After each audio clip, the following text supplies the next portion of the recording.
for you. Choose wisely.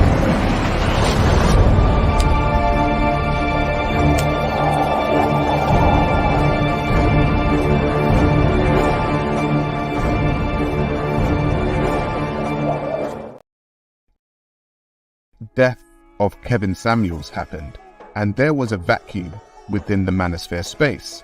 Who was it going to be filled by? It was actually filled by Just Pearly Things along with other content creators.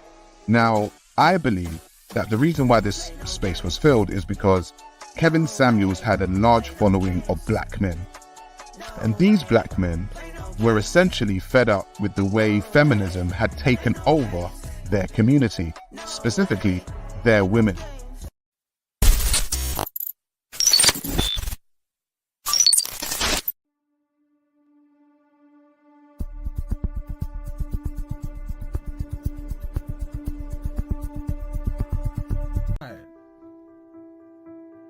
Men get tired. We get tired. God, we get tired. And don't nobody give a damn. The folks you think will give a damn don't give a damn. Sometimes your kids don't even give a damn.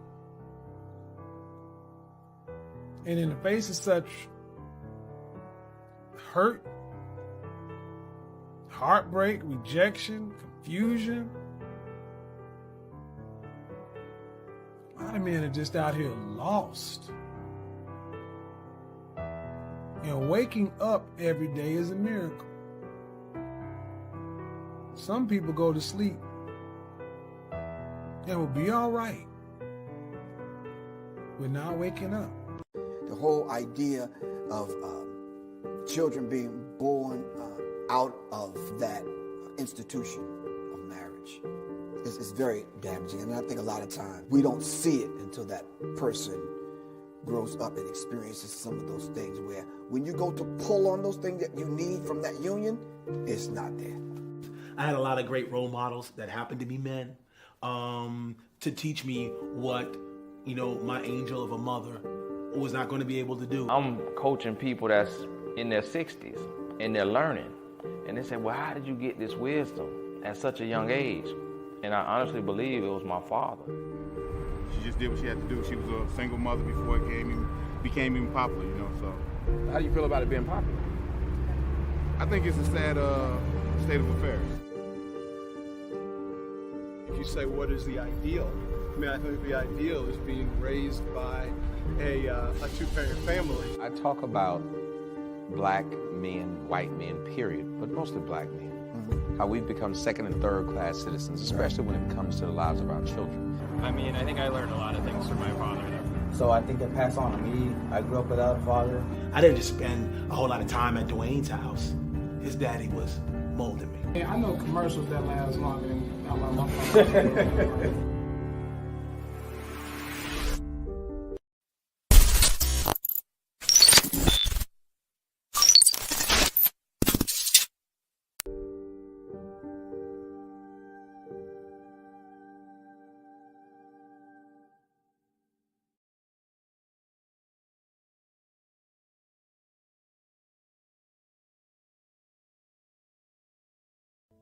Children from fatherless homes in this country, 5 times more likely to commit suicide than children who have a father in the home. 32 times more likely to run away. 20 times more likely to have a behavioral disorder. 14 times more likely to become sexually aggressive or commit rape. 10 times more likely to engage in drug abuse.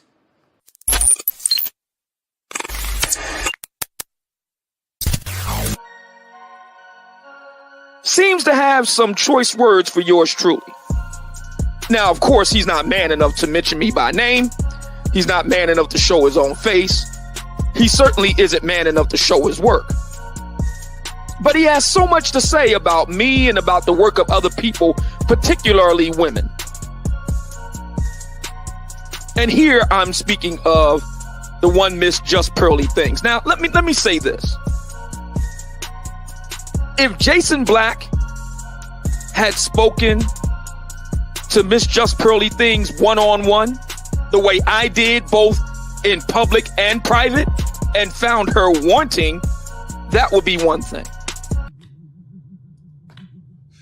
What you gonna do? What you gonna do? What you gonna do? What you gonna do?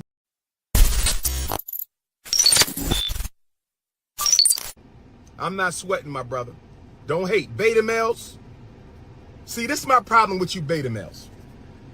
And I'm not talking to everybody in the black manosphere.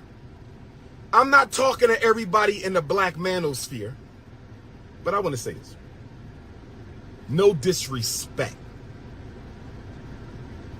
A lot of you brothers in the manosphere are angry at black women because you can't get the ones you want. A lot of you brothers in the manosphere, no disrespect, and I know it's not everybody.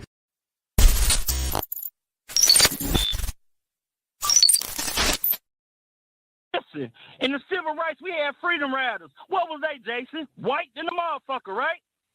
In the civil rights, we kept white people around, right? Because they get indoors that we can't. Jason, come on, man. You no, know sir. this, They open white doors. What does a white woman have to offer black women? Okay, why did Martin Luther King Sir, keep him around? what then, does Jason? a white woman have to offer black Why women? did Frederick Douglass?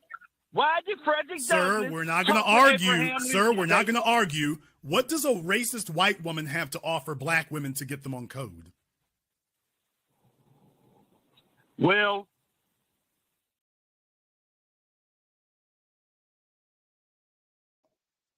Before there was the manosphere, I was.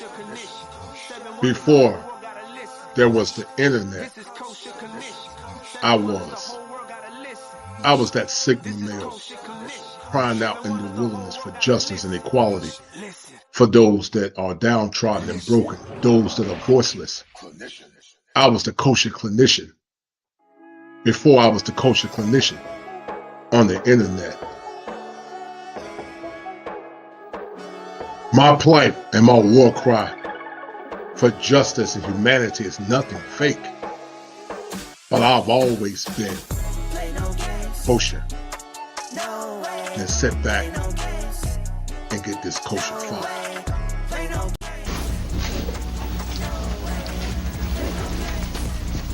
Hello everyone. Is there equality in America, fact or fantasy? Before there was the manosphere, I was. Before there was the internet, I was. I was that Sigma male crying out in the wilderness for justice and equality for those that are downtrodden and broken, those that are voiceless. I was the kosher clinician. Before I was the kosher clinician on the internet. My plight and my war cry for justice and humanity is nothing fake. But I've always been kosher. And sit back and get this kosher fun.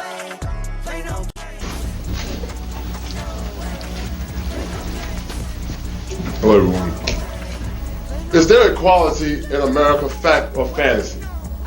First of all, I would like to salute all fellow human beings and most graciously those who are beacons of light for justice and righteousness. To vocally explain the tenets of equality, fact or fantasy, I must begin with the combination of two alphabets, I and F, which spells There's no respect of person, but gives protection to all them that fear him. So therefore I ask you this profound and non-scholastic question. If there was equality in America, will I be standing here today? You decide, fact or fantasy.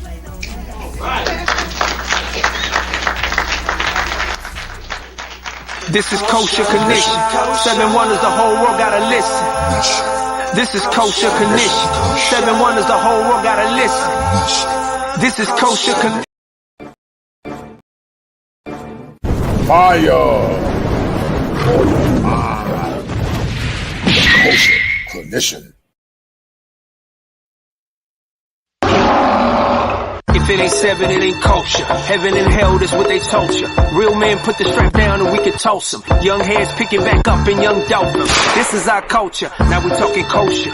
Clinician, masculinity issues. Absent fathers who miss you. Mama drama don't kiss you. All a part of the ritual. This is how they get you. Separate the men, women clipping babies pretend to. Damn. Lovers, haters acting like vultures. If it ain't seven, it ain't kosher. If it ain't kosher, ain't right, gotta divorce us. If it ain't seven, it ain't kosher. If it ain't kosher, ain't right, gotta divorce us. If it ain't seven, it ain't kosher. If it ain't kosher, ain't right, gotta divorce us. This is kosher condition. 7 wonders, the whole world gotta listen. This is kosher condition. 7 wonders, the whole world gotta listen. This is kosher condition. 7 wonders, the whole world gotta listen. This is kosher condition. 7 wonders, the whole world gotta listen. Listen. Listen. All right, guys, we're going to get it on tonight. We're going to have a very powerful show and a very powerful topic.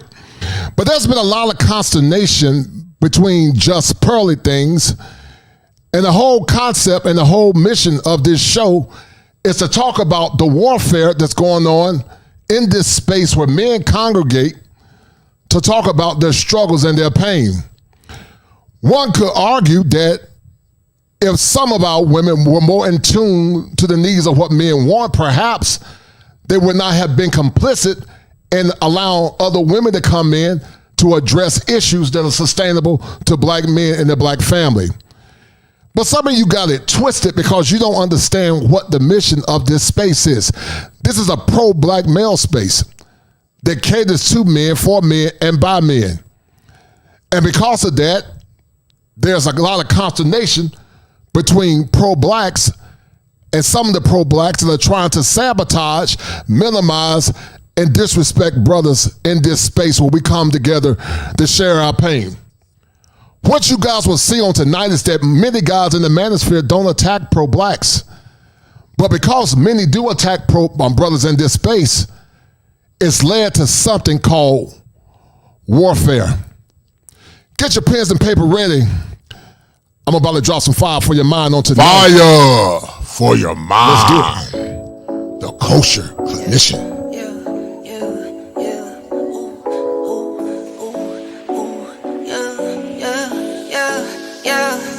Laugh it to the bank like ha ha ha ha.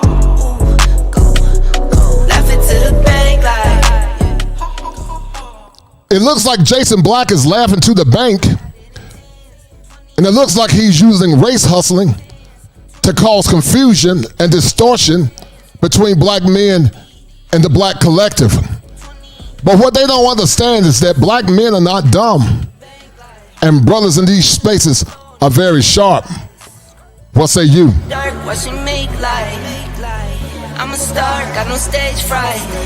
Please don't get me mad, I'm a nice guy. My baby say I'm cute, yeah, I'm type 5. I be waking up when you go night-night. In a different zone with the time. Laugh it to the bank like ha ha ha ha. Ooh, go. Laugh it to the bank like ha ha ha ha. I got it in 10s, 20, 50, 100s, 10s, 20, 50, 100s, 10s, 20, 50, 100s, 10s, 20, 50, 100s. I get it, I flip it and continue. I've been going dumb, I've been going mental. Going up, I'm on another level. All black clothes like a metal. Little this and this, little Rick and Rick. It's my grandmama, I'm a Nicky Nick. I just wanna love, but I've been hit or miss. I might up and leave, then I take a pic. Laugh it to the bank like ha ha ha ha. Laugh it to the bank like ha ha ha ha. I got it in 10s, 20, 50, 100s, 10s, 20, 50, 100s, 10s, 20, 50, 100s, 10s, 20, 50, 100s.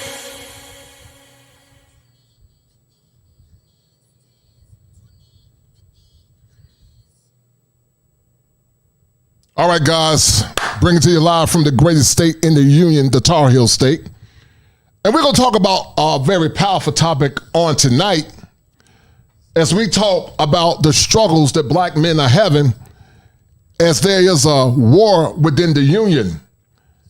And as I said earlier, the war is between the conscious community that don't understand traditional black men that are pro-black man and men that stand firm in those things that they believe. Some would say that, my skin folk are not my kinfolk, consistent with Tavis Smiley. But the problem with some black people is that when you don't think like them, they revert to name calling. They call you niggas, they call you coons, and they call you all kinds of names, which is not consistent with empowerment and which is not consistent to raising the vibration that's necessary for men and women to come together as one. But Frederick Douglass and not Frederick Douglass, but Booker T. Washington and George Washington Carver didn't always agree, but they never called each other coons, the M word. Because see, some of these people in the pro-black movement, and I say some, they espouse cultural Marxism because, see, cultural Marxism tell you, men, that you can't say anything. You got to go along to get along. They don't like clear and cogent thought, but they like men that tap dance and go along to get along. But see, what they don't understand is this. Masculine men do what they want to do. We don't give a damn about no avatar, an avatar that you can't see. As far as we can know, Jason Black might be a white man. Because see, many like Jason Black, they have selective outrage. Because if you're truly a brother, you don't castigate your brothers. You don't talk over your brothers. You don't talk down to your brothers because leadership always is in the front. So one will ask the question, why can't Jason Black show his face? Because every time you use an opportunity to cause chaos because it appears that you want to be number one. Because what you men don't understand, some of you brothers, this space is making waves. It's making a lot of folks upset because for the first time since Kevin Samuels died, men are beginning to stand firm. The passport bros is taking off, and it's making a lot of folks mad. But see, what women don't understand about black male space is that the people that we thought were chameleons, we found out that they were chameleons. They showed their face. They practiced hypergamy. And they turned on brothers that allowed them into this space because we thought that they had a heart for the brotherhood. But because I am the kosher clinician, I knew it was going to happen. I just took notes. And some of you men that saw the disrespect for some of the brothers in this space because they've been broken, being called weak, and being called all kinds of damn names just because we don't agree with your ideology. Black folks were never one. We were never one.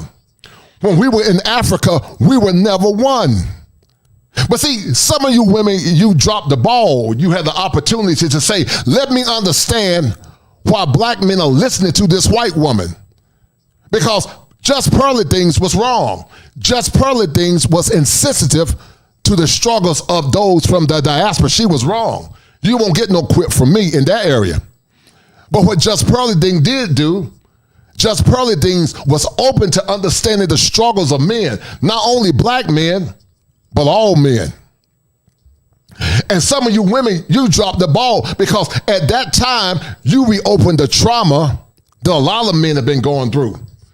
When you told those brothers weak, they heard the voices of their ex-wives calling them weak. They heard the voices of their mamas calling them weak. They heard the voices of their girlfriends calling them weak. And what it did, it reinforced what they already thought, that some of the sisters in America, not all, shout out to the good sisters, but it reinforced the notion that some of these sisters ain't worth a damn. Because see, some of you women, you want black men to do what you want us to do, like some of these slow tips. But see, now black men gonna do what we want to damn do. And either you're gonna fall in line, which we see that you're not going to, or you can take your ass on. Because see, masculinity stands on principles. Masculinity don't tap dance. Masculinity don't give a damn about what you think. Either you're going to be about it or you're going to be left behind. But see, a lot of the slow taps and the pro-blacks, they'll tell you you're a queen, you're a mother, you're a goddess, you're great. But see, the difference is I'm married to a black woman. I've been married for 27 years. I've raised good kids. My kids are AB honor roll and 4.0 GPAs. I've done community work because I've always been kosher. I work with black men and black boys and working in the prison system and teaching kids and advocating. But what are some of these pro-blacks done for black men, black boys in the community? They always talk about the community. And they try to shame other black men into silence by using the language of the oppressor. You call yourself an advocate for black folks, but you call brothers and sisters that don't agree with your coons and mammies. And because of that culture Marxism, some of you get scared and run and be quiet, but you can't make me be quiet because I'm kosher and I'm a man. And as I said before, if I can't get you from the hip, I might get you with the clip. Because at the end of the day, masculine men do what they want to do. Masculine men don't give a damn about what Jason Black or nobody else say. Jason Black could be a white man. Jason Black could be an avatar. But because we don't damn demand anything, we just accept status quo. And what's happened, consistent with King Richards, Sarah Garvey, is this. When Kevin Samuels died, it left a void. So somebody came in and they filled that void. They filled the void of the struggle of fatherlessness.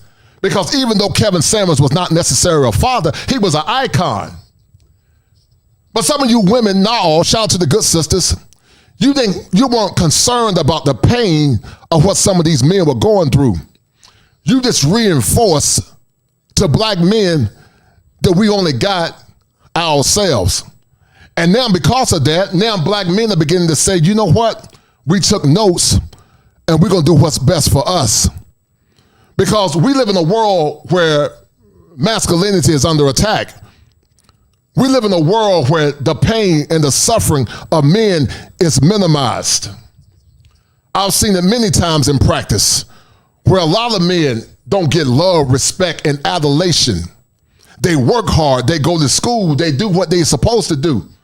But their women still challenge them. And what you don't understand is this. This is not a black woman issue. This is an American woman issue. And the problem is this. There are some good black sisters that I know and I talk to on a regular basis, good sisters. But some of the good sisters that listen on tonight, some of you have been shamed into silence because every time you stand up, they'll call you all kinds of names and try to minimize your voice because they are Marxists, they're cultural Marxists. And they don't want to stand for truth. Because as a licensed therapist, the tentacles of a cult is to suppress free thought. And free thought is synonymous with what our ancestors fought for. Our ancestors fought for free thought. But see, some of these slave catchers, some of these pro-blacks, not all, but some of these pro-blacks are no different than the slave catchers that subjugated your people, that subjugated your grandfathers, your grandmothers, and others, and subjugated them into silence. And because of that, guys, it's warfare. It's warfare because there's not a confluence of thought in this community. There are many thoughts in this community. And many times it's based on traditionalism and traditional men that have conservative values. But see, the pro-blacks try to bring their ideology into the ideology of this space, not understanding this space was made for men. And some of you that had an issue with Pearly, even though Pearly was wrong, in my opinion, you came in this space to be nosy and to try to change how black men think instead of listening and understanding what men were saying and cooperating. But black men start taking notes because it reinforced what they already knew, because eventually a chameleon will always show their damn face. Eventually, a chameleon will always show who they are. You just take your time and watch. Because see, kosher hypergamy is not exploitative, but carnal hypergamy is exploitative. And I'm going to speak life into some of you brothers on tonight. I'm going to speak life into you. I'm not going to call you the N-word. I'm not going to call you a coon. I'm not going to call you a Uncle Tom. I'm going to call you king. I'm going to call you brother. I'm going to call you what's up, man. I'm going to say what's up, man. I'm going to speak life into you, unlike what Jason Black and others are doing, because they try to shame you into silence because they don't have no intellectual rebuttal or intellectual debate. So I'm trying to talk to some of you men that have been suffering in silence, that has been dealing with affection deprivation, that have been dealing with schema afflictions, to rise up, to look within yourself. Never be afraid for what you believe in and stand for. And when people try to shame you and call you a coon and an N-word, you let it roll off your back like a water rolls off a duck's ass. Because at the end of the day, men do what the hell they want to do, but boys do what they can do. And some of you men, because you were raised by your mamas, you over-identify. You think just like your mama. When the women give you crack the whip, you tap dance, and when they call you coons and weak, you do what they tell you to do, but not me. Because there's going to be a new voice of black men and black masculine that will not be silenced, or we're not going to be silenced. Because see, black male suffering and black male provision is not free. It's not free. Because when you try to shame and put black men into silence, especially the masculine black men, it's going to always be warfare.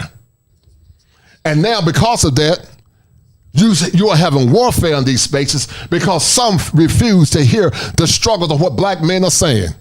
They try to shame men into silence. They try to minimize them, and they use the same old talking points. Oh, they are socially awkward. They are lame, and they are this and that. But you'll be surprised that many young men have come to me and tell us how these spaces have been a benefit to them. When Kevin Samuel was living, some of the things he talked about benefited a lot of men. But consistent with the book of Jude, evil men crept in unaware. And some chameleons came into this space unaware. But I took notes because eventually they were going to always show their damn self. Because at the end of the day, guys, you're going to understand this. The only type of woman that can really be a true ride or die for you is a woman that can control her emotions, a woman that is disciplined for the cause. Because women by nature are solipsistic. They are selfish. But a woman that really loves you, she can control her emotions. A woman that really loves you, she'll live her life for the cause, for you, community, and the mission of her children in the future. But some of you were disappointed. But don't be disappointed. Just see it for what it is and let the water roll off your back like water rolling off a duck's behind. Because the truth will always stand, and eventually a person will show who they really are. They never came into this space to really change, but they came into this space trying to change you. And because of that, it's warfare. It's warfare. It's warfare. And I need some of you brothers to change how you think about how you think. I need you to start taking notes and start loving yourself and not to be ashamed and not to be quiet. I need you brothers to have the spirit of Jehu and rise above the morass and not to let people make you do what they damn want you to do. Because some of you brothers that make $40 to $50, $60, $70, $80,000 a year or $100,000 a year, you are highly valued in other countries. You are highly respected in other countries. You are loved in other countries. You are respected in other countries.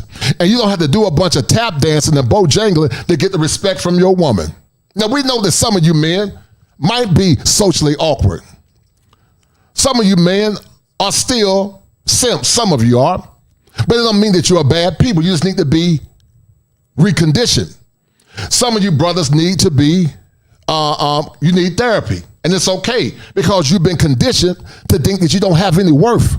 You've been conditioned to give your power instead of demanding power. And the war that's been going on in your mind has been manifest into these spaces. And that's why these conversations are so important. Because until you change how you think about thinking, You will never become the better version of yourself until you restructure those schemas and those negative, maladaptive thoughts. You can't become the best version of yourself. So take notes. Don't worry about the names that they call you, because shaming language is the language of a low-value man and woman. But a high-value woman and a high-value man come together in the spirit of brotherhood. They come together in the spirit of civility. That's what high-value men and high-value women do. They don't try to shame you into no damn silence because they don't have a succinct rebuttal. High-value men seek to understand one another. And if we can't come together, we go our separate ways, but there's a level of civility and respect. But because somebody don't think the way you want them to think, you call them coons and niggas and all kinds of damn words, reinforcing the language of the oppressor. But got a damn nerve to talking about you pro-black. You're not pro-black if you consistently use the language of the oppressor. Our ancestors didn't use the language of no oppressors. You don't hear Jews using the language of the oppressor. You don't hear Asians using the language of their oppressors, but we use it.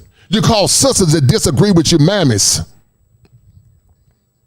You call them mammies because they don't agree with you. Trying to shame them into silence because you don't want to change because you're stiff-necked. But you want men to protect you. You want men to protect you as it relates to your selfishness, but you don't want protection as it relates to men getting what they want in the equation. Masculinity is not free, it's expensive. If you want the masculinity protection of a man, you got to fall your ass in line. But see, I like what Ramil said, Ramil the Radical said, stop trying to shame, blame, and explain some of these women. Become indifferent. Just become indifferent. Stop arguing with them. Stop talking to them. Just become indifferent and begin to move in silence. Continue to work on your credit. Get your money up and get you a feminine woman that's consistent with traditional values, because this country and this globe is huge. And if you can't find a good woman here in America, some of you, there are some good women that are scattered abroad in America. There's some good sisters out here. But if you can't find a good sister here in America, you go abroad and get you a woman that's going to follow your mission, that's going to respect you, and that's going to honor you. Because at the end of the day, guys, your dignity and your self-worth as a man is all that matters. That's all that matters in the end. Because mental illness and mental distress is real. And there are a lot of men that's going through mental distress. As I said earlier, you'll be surprised the amount of men that are catching hell with their wives. And it's not just black men, it's all men. It's an American issue. It's not a black woman issue, it's an American woman issue. Because there is no accountability. And because you men don't stand on power, you allow and you create the reality that you complain about. Because you need to start telling your woman either you're going to fall in line or you can take your ass home. And if you have to come up with an exit strategy, you get your exit strategy. Because at the end of the day, your mental health is more important than being in a house with a woman that don't respect you and honor you. A woman that respects you and honor you is able to control her feelings. When a woman loves you, she'll do something when she don't feel like doing it because she loves you. But men and women are slaves to their feelings instead of being damn slave to your purpose and a slave to your mission. So a lot of folks came in these spaces, guys, trying to subterfuge the mission. They tried to subterfuge the mission. They tried to reduce and to minimize the mission. And it reinforced the pain and the hurt that so many black men have been going through. Some of you dropped the ball because, as I said before earlier, this was the time that you should have heard the struggles of what these brothers were going through. But you reopened and cut the wounds of trauma again. As I said before, Just Pearly Things was wrong. Her comments were ignorant and her comments were very insensitive. But once again, needs drive behaviors. What were the needs that many black men desire? They wanted to belong. They want power. They want freedom. But when you don't give men what they want, they internalize their pain and they begin to suffer in silence. But I'm commanding you brothers on tonight, don't be or no longer suffer in silence. Raise your masculine voice and stand firm. As men, we don't have to agree on all things, But the things we got to agree on is that malehood and manhood is under attack. And if you don't stand up and be a clarion caller, you will be a slave to the people that are continuously trying to subjugate you, because you only got one life to live.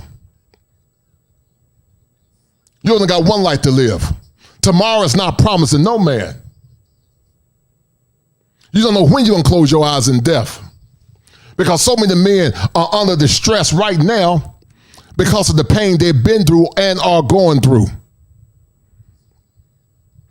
Now, I know I said a lot, and we're going to get deep into the show in a minute. But in the meantime, let me read some of these comments and read these super chats. Thank you guys for everybody that's donated on tonight, because I'm going to drop some fire for your mind on tonight. I got another powerful show coming up on tomorrow, because it's time for men to be liberated.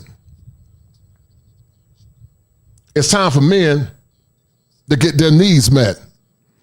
It's time for men to do what they want to do, instead of being worried about what women think about them because they call them coons, weak, and niggas and all this goofy shit. Nobody don't care about no name calling. Name calling can't do nothing as long as you don't put your hands on me. Because you put your hands on me, it's going to be serious. Just don't put your hands on me. You can talk all you want to. I don't care about you putting your hands on me, because I'm an intellectual. But that's what weak people do. Only weak people use shaming language.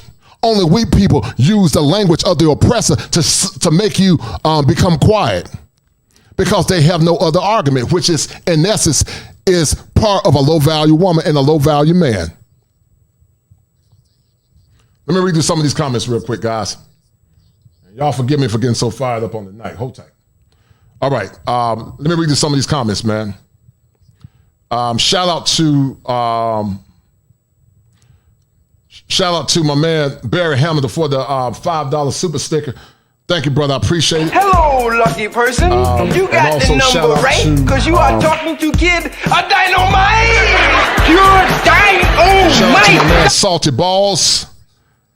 Fire for your mind. Thank you, brother. Shout out to my man Gregory Scotland. Salute to everyone. Very interesting. Now Pearl has put out 3 strikes against Sarah Hard Garvey's channel. Even Guapo and others are changing their thoughts as more come to service. Yeah, right. That's fine. When the coconuts fall, watch out. Hey, right. We're going to get into it, man. We're going to get into it. Because I'm not saying Pearlie is not a snake. I don't know. As I said before, Pearlie was wrong. But once again, needs drive behaviors. Shout out to my man Salty Balls again. He said from the Book of Scholars 7:7, legend has that 7 is the number of completion. He has all the 7 days he has dedicated to himself, to the healing arts, to heal the minds of the lost and the wayward. He is known as the kosher clinician. Damn right. Fire for your mind, man. Fire for your mind. The kosher clinician. Shout out to my man Salty Balls again. He said, Book of Bestows, henceforth and forevermore. This errant group shall not be named as pro-blacks that they are. They are deemed as fall blacks or show blacks because it's all for a lens and all is to control the lexicon. No doubt, brother. No doubt. You 1,000% right. You're right, lucky brother. person. You got the number right, because you are talking to Kid a Dynamite. Pure Dynamite.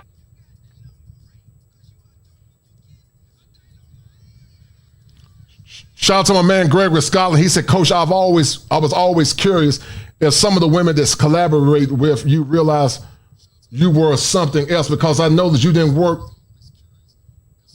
I know you didn't work something like you did earlier. No doubt.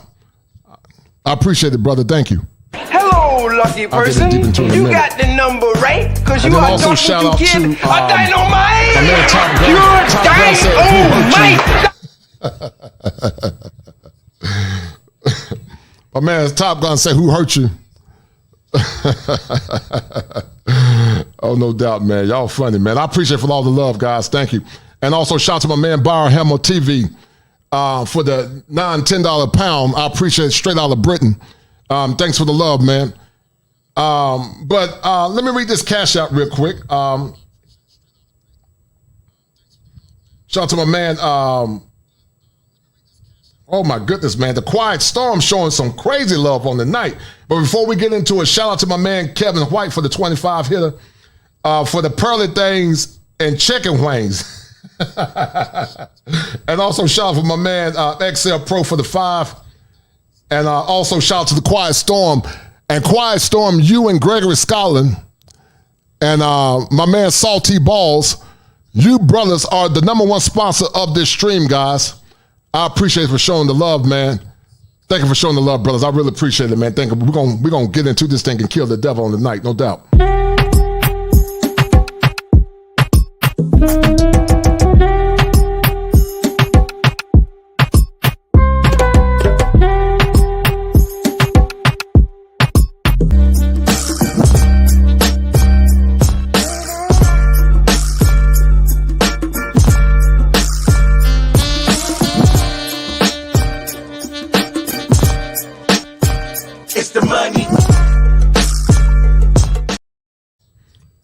Shout out to my man, Salty Ball. He's the kosher clinician. This is Dusty Nuts' cousin.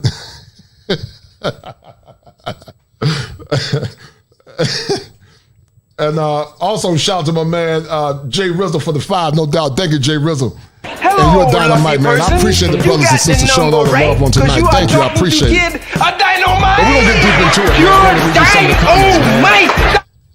And this is what warfare looks like. This is what warfare looks like. And I had the opportunity to have Tomm Sotomayor on my show the other day, and he did A Fatherless America. And the reason why so many men start trying to get their needs outside of the community, because we live in a community where there are not a lot of fathers. A lot of boys don't have an identity. And because they don't have an identity, needs drive behaviors. But because some are so selfish and they don't give a damn about the concerns and the needs of men, they just minimize their voice. They just minimize their pain because they don't care about the struggles of men. So because of that, as Sir Rock Garvey said, the death of Kevin Samuels created a vacuum. And we're going to get into it on tonight, and we're going to explore what's going on with Sir Rock Garvey and Just Pearly Things, because based on the evidence, I don't know, and I'm not going to judge it because I don't know. But it is very compelling that he's trying to say that she was not consistent in being ethical. So once again, Just Pearly Things was wrong. She was ignorant in her comments. But once again, also Just Pearly Things content is centered around, in part, traditionalism and male rights. And that's why black men aligned themselves with her. Our mission ain't got nothing to do with no pro-black community. We don't care about that. We are an entity unto ourselves. We don't align ourselves with somebody just because they black. As I said earlier, before we were on the slave ship, we were never one. We became one because of the struggle. And now other men are coming one because of our current struggles. And if that brother that comes with us is white or whatever, we become one. But, you know, the race hustlers will always seek to divide instead of having resolve. That's what the race hustlers do. Because, see, the race hustlers think you dumb because the race hustlers know that you are emotional.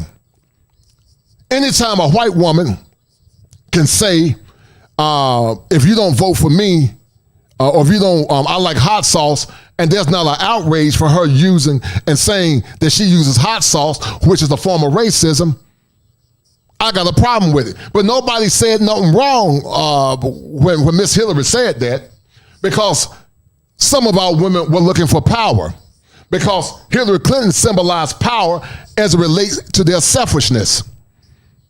But they didn't give a damn about their black sons that are reading on the 4th grade reading level. They didn't care about their husbands that were struggling as well. They only cared about themselves. And once again, what they want you to do when it comes down to power, they think about themselves. But when it comes down to communion and servitude, then they want you to come back and serve them after they had their damn fun. And I got a problem with that. Because my granddaddy got what he wanted in a woman. And so did my mama. They got what they wanted because men are the buyers and women are the sellers. But the problem with the world now, women want to serve and sell men subpar behavior. White women want to serve other white men subpar behavior. They don't want to give them the best. But they still expect those men to be traditional. They still expect those men to give them the best. And because of that, men are beginning to say, enough is enough. No longer will we continue to be in silence. No longer will we continue to allow mediocrity to control our lives. Because tomorrow waits for no man. Tomorrow waits for no man. The only thing we got is now. And you don't have a person don't have a right to take your life and make you do what they want you to do. You got to live your life for your own cause. Because let me tell you something, the reason why I talk about female psychology, guys, is this. Until you understand female nature, you will always be a slave to it. Women only respect power and strength. They only respect power and strength. And you should always look within yourself and say, there's not a woman on this planet that comes before God and my purpose. My purpose always comes before a woman. Because if you're in your purpose is going to benefit your woman. Your purpose is going to benefit your community. Your purpose will benefit your nation. But the problem now, because some of you have not been raised by masculine men, you tend to over-identify with women instead of identifying with the men in your lives. And because of that, we got a generation of boys and men that when they get mad at you, they'll call you coons. They'll be ready to get that heater out and say, I'm going to shoot, I'm going to take your life. Because they don't think like men, they think like their mama. Yeah, put chain on my mom. They be broken balls. Kill some of my mom. They back me look like that's on my monkey. That's on my monkey. That's on my monkey. Yeah, they'll say on my mama. Because when you think like a man, you're not being emotional, you're being logical. Because you know, if you're not logical, it can have epic proportions when you're not logical. Shout out to my man XL Pro for the 5, man. I appreciate XL Pro. Thank you for that $5 cash app. I appreciate it, brother. Thank you, sir.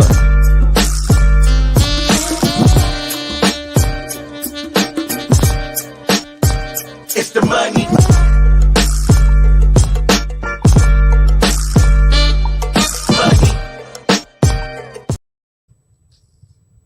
But as I said before earlier, I'm speaking life into you brothers on tonight. I'm not going to use shaming language of low-value people. I'm going to call you kings. I'm going to call you brothers. I'm going to call you kings and advocates and men. Because some of you brothers are making $40,000 and $45,000 a year. You got a low self-esteem because subpar women think that they are better than you. Some of you men are making $60,000 and $50,000 and $70,000 and $100,000 a year, and you think you're not good enough because you got women that think they're better than you. But I understand your pain. I understand why you did some of the things that you did. Because a hopeless man is a broken man, and a broken man is a dangerous man. And many hyenas can't mess with lions. They'll mess with a lion in groups, but they know one-on-one a lion will destroy a hyena. And that's what they do to you. Hyenas come in packs because they understand that they are predators, and predators want licks. And I told you guys before in the past, rat psychology is powerful. They want resources, they want attention, they want time, and they want security and settlement for sex that they gave to Raekwon, Man, and Day and them for free. They want to give you less than, but yet they want you to pay all the bills and make them feel special when they gave their best years away to subpar men.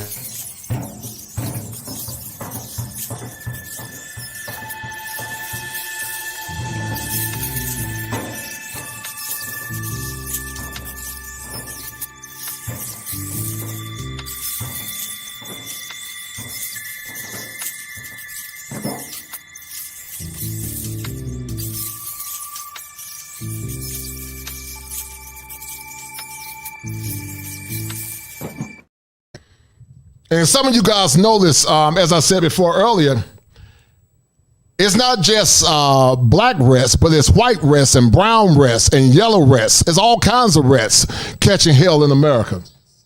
And it's causing a war. It's causing a war.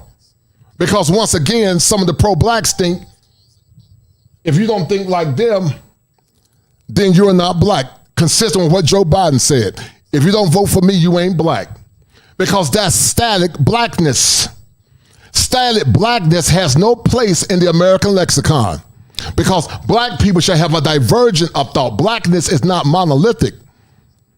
But see, pro-blacks think just because your skin is black or dark, then you should think like them. But I will question them on tonight. What is black? Is black the Indian from India? Is black the blue-black Sudanese? Is black some of the brown folks from Papua New Guinea? What is black? Because blackness is a racial construct that were created by racists. There's no such thing as race, but there is nationality and ethnic origin. But prior to Africa, there was no such thing as race. Race was created. That's why when you ask other people that look like us from other countries, you say you're black. They say, no, I'm not black. They'll say I'm Dominican. They'll say I'm Brazilian. Because you cannot measure blackness. It's spurious. It doesn't really have a qualifier. You can't measure blackness because blackness can be anything to anybody. And so when you don't think the way people expect you to think, once again, they call you coons and you're and all this old goofy stuff because they are low value men and they are low value women. They don't have no other way to think. You got people that are foundational black American. What is foundational black American? What is Hotep? What is ADOS? They're all sects within a greater denomination. What is it?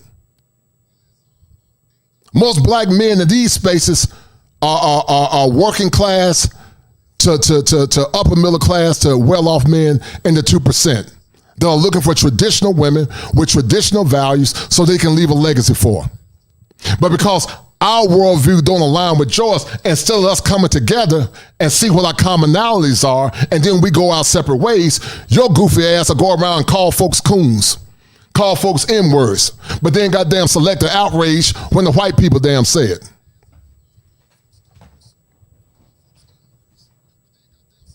And got selective outrage. Mad walking around, I can't believe they said that. But you say it all the time. Because you have internalized the pathology of the oppressor. When I was in graduate school, trauma is in our genes. But not only is trauma in our genes, trauma is in our minds. Fire for your mind, the kosher clinician. And that's a problem.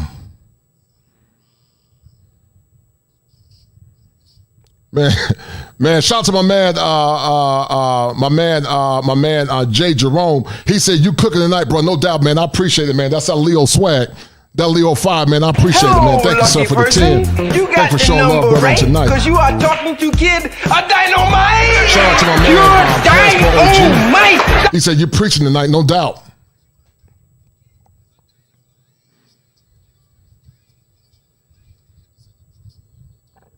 And shout out also to my man, Salty Balls for the 20. He said the book of merchants. They say at the eye of the storm is the most silent. Those that are near can feel the most of his impact. A merchant peak firm from beyond the shallows, and an unsung hero keeps clarions blowing for black men. This is a quiet storm. Damn right, it's a quiet storm. We will not be silenced.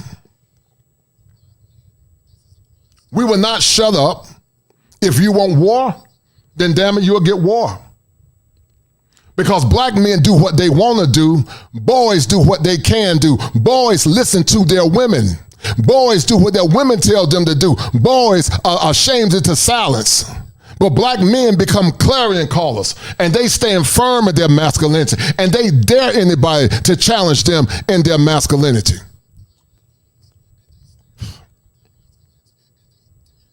It's time for black men to start rising. It's time for you brothers to start raising your standards up. It's time for telling some of these women you just don't qualify.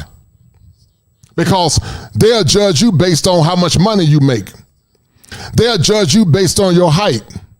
They'll judge you based on your penis size. That's what they'll do. Because they don't think that you're good enough, and that's fine. But if she can't give you what you want, get your passport, and you travel abroad. You get you a woman that's going to follow your program. You get you a woman that's going to be consistent with your mission. You get you a woman that's going to love you and respect you and honor you. Because at the end of the day, time is all you got. That's why a lot of men are saying that we're going to travel abroad, because they're tired of America. They're tired of disrespectful women that are turncoats. If you think you sing fine in America, wait till you travel abroad. Wait till you travel to South Africa, where Sweet Lulu Bean is from. Wait till you travel to some of these other countries where the women are curvy and perky, and they come a damn dime a dozen. You don't have to settle for mediocrity here in America. If you've done the work, if you went to school, if you studied, if you applied yourself, you don't have to settle for mediocrity here in America. Because there's a king inside of every one of you brothers. There's a king in you. You don't have to worry about folks denigrating you and making you feeling bad. I'm here to raise your vibration on tonight, that you don't have to struggle no more. You don't have to be and deal with hard-headed, disrespectful women that don't respect you and honor you as men. And this Bishop Charles E. Williams said, y'all ain't gonna talk to me. I'm tired of America, so I'm hitting Richie on the net. I got the tickets, that's a bet. We need to link, my brother set it up. Damn, I didn't had enough. Ooh, I won't lie. Can I get a little shake with them fries? My skin tone is matching your eyes. Black men, you know we like them thighs. And baby, she can do it all. Your land is my land. Cut through. And that's the war cry. Save yourself, black man. Because see what happened, guys, as we were making progress in this movement, they began to get scared. Because see, you have more power than you realize. As I said once before again, there are some good sisters out there that have not been claimed. And so men, you need to do your due diligence to try to find you a quality woman here in America. But if you can't find a woman to meet your needs here in America, you shake the dust off of your feet and you keep it moving. Because at the end of the day, you got more to lose than her. The system here don't give a damn about black men. And I said before in the past, until a woman is willing and worthy, unwilling to march, until she marches on Capitol Hill, until she marches, tell her you don't qualify. You got to make her earn that ring. Because your provision and protection is very expensive. You make her march. You make sure she's voting for policies that are consistent with protecting black men and black boys. If those policies are not consistent with protecting black men and black boys, tell her she don't qualify. Because every day you try to talk with her, she's telling you that she don't qualify. And like Ramil said, and I agree with him, stop all the shame, blaming, and explaining. Shout out to Ramil. And become indifferent. Just become indifferent. Because at the end of the day, she's going to need you more than you need her in the end. You protect good sisters. You protect noble women with the understanding that many times women can be chameleons. They all act good until they get that ring. They all act good when you give them what they want, but many of them always pull the mask off eventually. That's why you got to be hyper vigilant about female nature, because evil men crept in unaware. Shout out to my man Vanden. I appreciate it, brother. Thank you for the 10. Thank you, brother. That's a deal, right? That's a deal, right? That's a deal, right? That's a bet, right? That's a deal, right? That's a deal, right? Got 5 on it.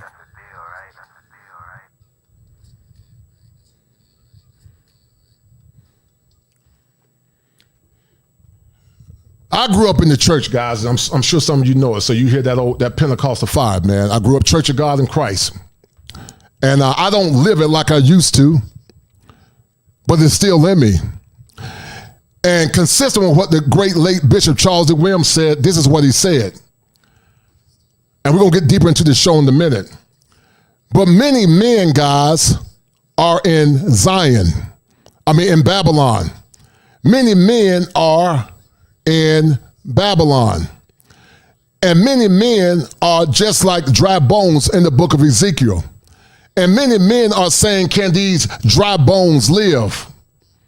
Many men are ready to be liberated. They're ready to lift their voice up like an eagle because they are tired of the behaviors and the treatment they're getting here in America. And consistent with Bishop Charles E. Williams, he said that can these dry bones live? And we're going to get deep into this show in a minute. Hold tight because we're about to take root. But he said, can these dry bones live? And I say, yes, these dry bones can live. Because there's a king in every man that's listening to me on tonight. And there is a queen that's waiting to be captured by you.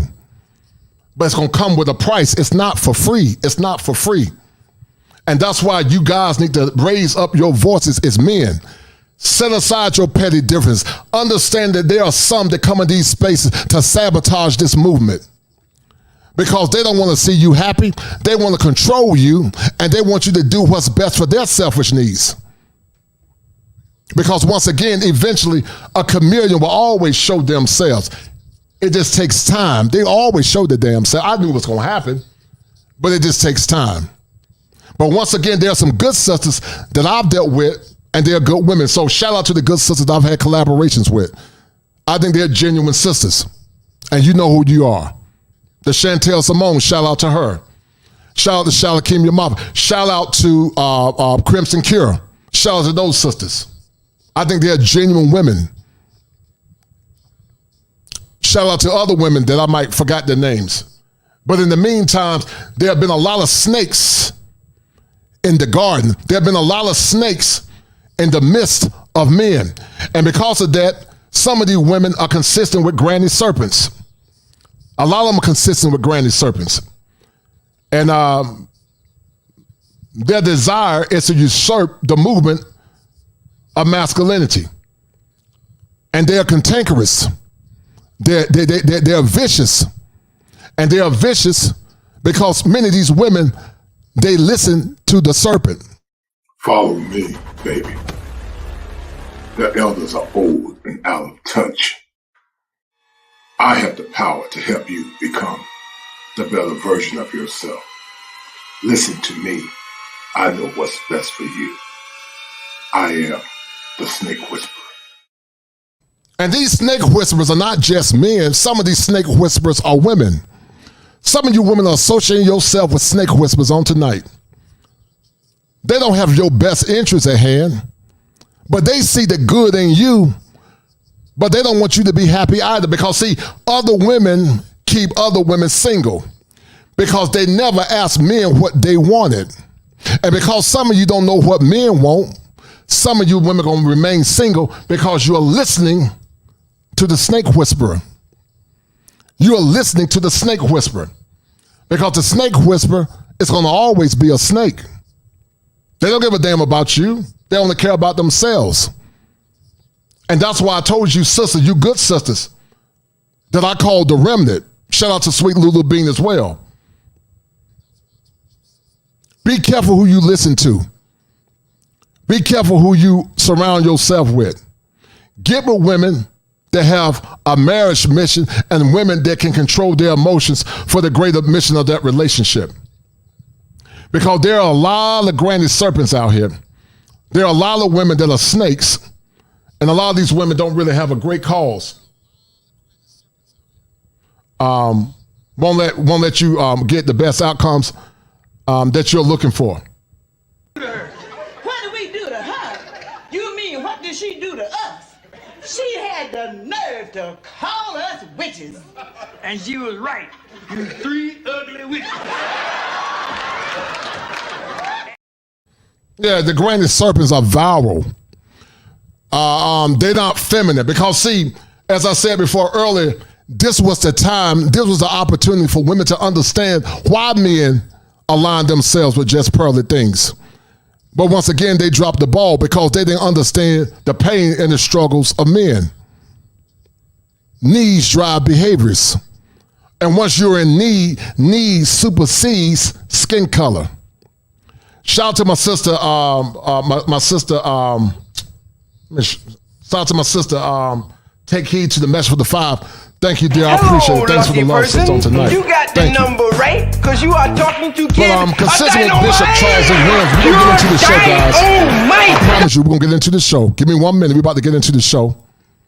We're about to go down the rabbit hole. But this is why men are traveling abroad. Because as Bishop Williams said, they are tired of living in Babylon. Hold tight. We're about to get deep into the show. Hold tight. Then said he unto me, Then the Lord said unto me, Prophesy unto the wind. Preach unto the wind. Prophesy, son of man. Preach, son of man. And say to the wind. And say to the wind. Thus saith the Lord God. Thus saith the Lord God. Come from the four winds. Come from the north, south, east, and west. O breath. O breath. And breathe upon these slain. And breathe upon these dead bodies. That they may live. That they may live. So I prophesied as he commanded me. So I preached as the Lord commanded me. And the breath came into them. And breath came into them. And they lived. And they lived. And stood up upon their feet. And they stood upon their feet. An exceeding great army. An exceeding great army. That wind, and preach to the east wind, and preach to the west wind, and tell the wind to blow on these bodies. And the preacher started preaching, said all winds, all four winds, said blow on these bodies that they may live. And when the preacher started preaching, the wind started blowing, and all of those dead bodies, they came alive. The Bible said, and they stood up on their feet, an exceeding great army. But I heard the preacher said to them, you've been here long enough. You've been down in Babylon long enough. You've been dead and dry long enough. You've been separated long enough. Now let's come out of this valley. Let's go back to Zion. I heard him. And that's where black men are beginning to go back. Black men are ready to go to Zion. Black men are ready to go to Zion. Zion is the place of tranquility. Zion is the place where men can feel at peace. Zion is the place that's not synonymous with Babylon. America is Babylon. And black men are ready to go to Zion. White men are trying to go to Zion because white men are catching hell too. They got hard-headed women. They got women that don't listen. They got women that try to usurp their authority. They're tired of the disrespect. They're tired of saying that good is never good enough. But we're going to get deep into it, guys. We're going to get deep into it. And you're going to see why there's war going on. Hold tight. Of Kevin Samuels happened, and there was a vacuum within the manosphere space. Who was it going to be filled by? It was actually filled by Just Pearly Things along with other content creators. Now, I believe that the reason why this space was filled is because Kevin Samuels had a large following of black men. And these black men were essentially fed up with the way feminism. And so to those that don't understand why black men align themselves with, to those who don't understand why black men align themselves with Pearly, it had nothing to do with race. It had to do with a void of not being honored and respected. So the voice of Pearl filled the need that black men didn't have because they weren't getting their needs met. So they align with black women in these spaces that men allowed to come in these spaces. But also they align with a woman that was consistent with traditionalism and family values. And Sarah Garvey is explaining why. Had taken over their community, specifically their women.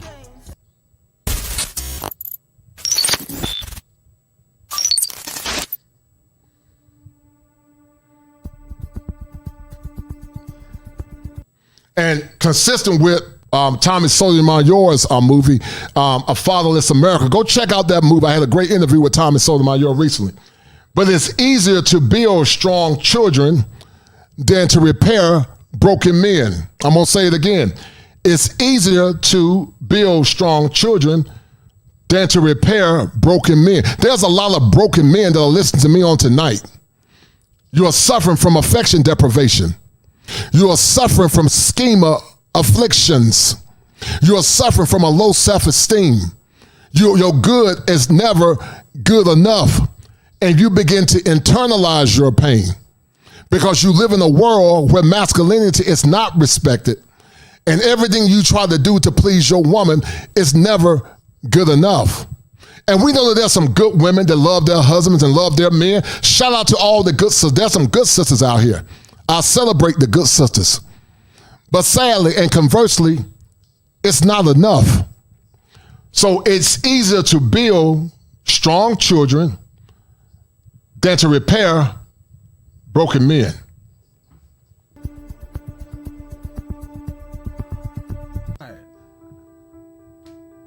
Men get tired. We get tired. God, we get tired. And don't nobody give a damn. The folks you think will give a damn don't give a damn. Sometimes your kids don't even give a damn. And in the face of such hurt, heartbreak, rejection, confusion, a lot of men are just out here lost. And waking up every day is a miracle. Some people go to sleep and will be all right. We're not waking up. And that's why so many men are broken. They're tired. You heard it from Kevin Samuels. He was probably tired. And when Kevin Samuels passed away, they began to dance on his grave. And ever since his death, many of them have not changed at all. I would say they've gotten worse. So men are tired. But you don't listen to what men are saying because you're selfish. You don't care about what men think because you are selfish. Some of you dropped the ball once again because this was the time when the void was there for you to come and fill that void and to sit down and hold that man's hand and say, baby, how can we be better? But you didn't become better. You shamed them back into trauma. You shamed them back into silence. And you made them remember the reason why they came into this space. You made them remember why that the typical American woman is not worthy to be their wife and is not worthy of their last name. And that's why I salute you brothers that are traveling. I salute you brothers that have become indifferent. I salute you brothers that are doing what's best for you. I salute you brothers that say, I'm not going to save no damn community until the black man is respected and honored to his community.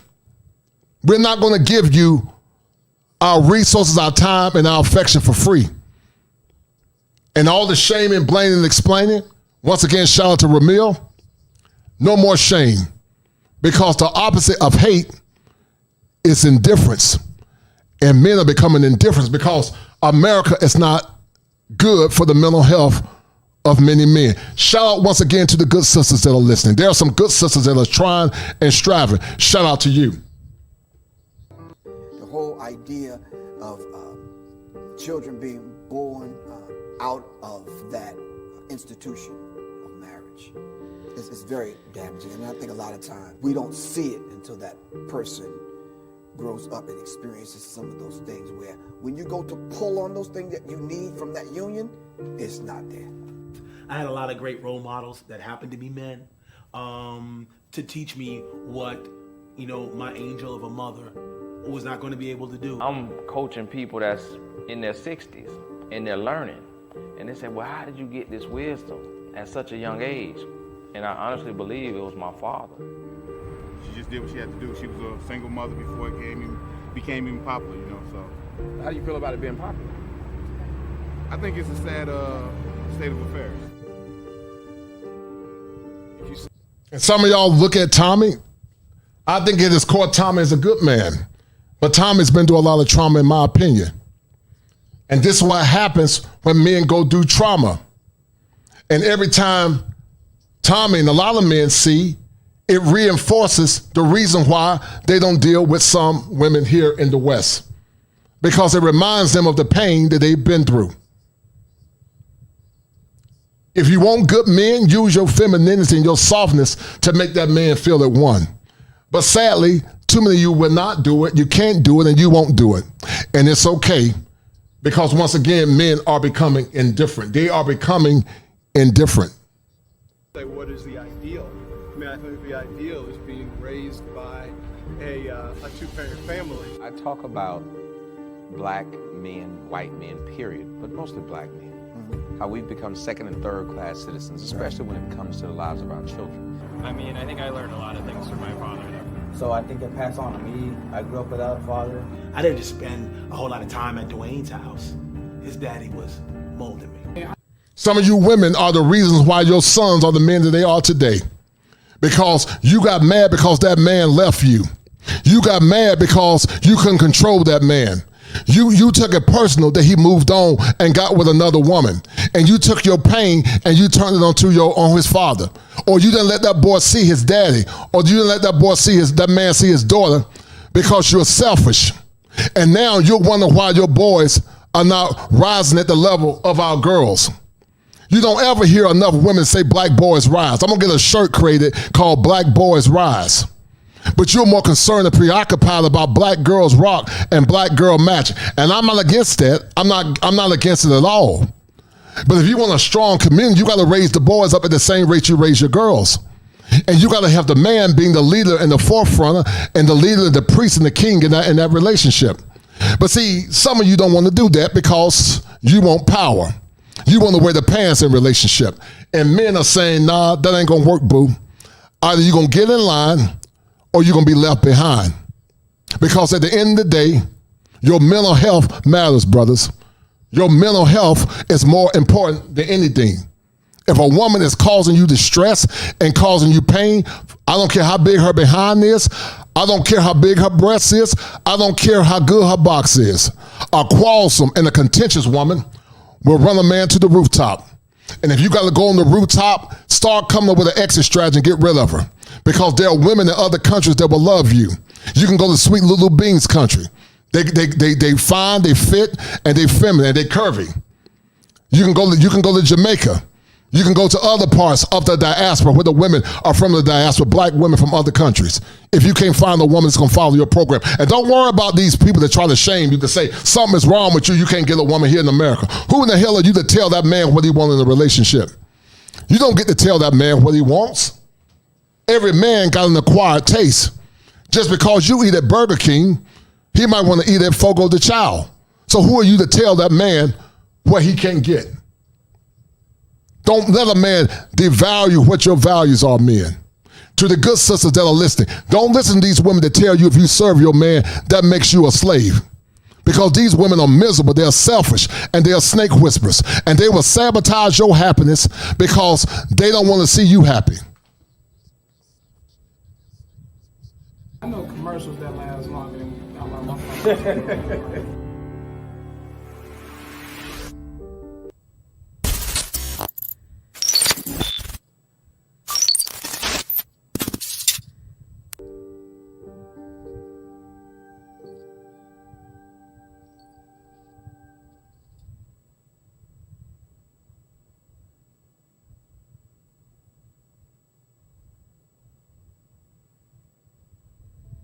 Children from fatherless homes in this country, 5 times more likely to commit suicide than children who have a father in the home.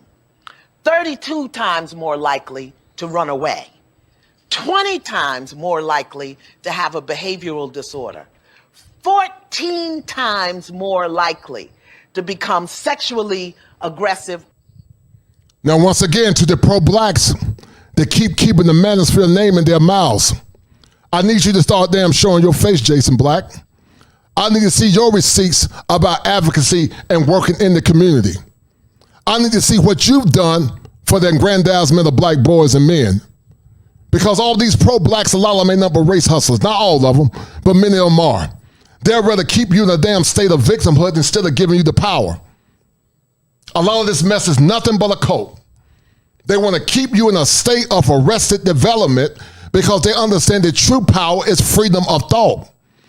True power is when men come together and we lead and our women follow and they listen.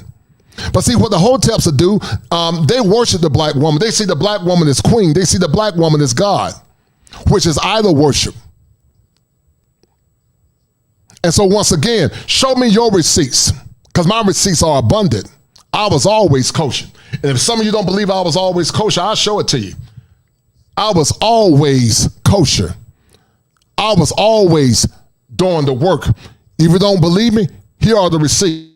Before there was the manosphere, I was. Before there was the internet, I was. I was that Sigma male crying out in the wilderness for justice and equality for those that are downtrodden and broken, those that are voiceless. I was the kosher clinician before I was the kosher clinician on the internet. My plight and my war cry for justice and humanity is nothing fake, but I've always been kosher. And sit back and get this kosher fire.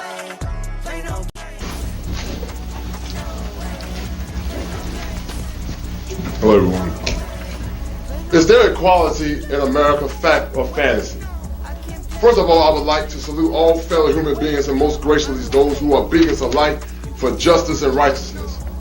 To vocally explain the tenets of equality, fact or fantasy, I must begin with the combination of two alphabets, I and F, which spells if. There's no respect of person, but gives protection to all of them that fear him. So therefore I ask you this profound and non-scholastic question. If there was equality in America, will I be standing here today? You decide, fact or fantasy.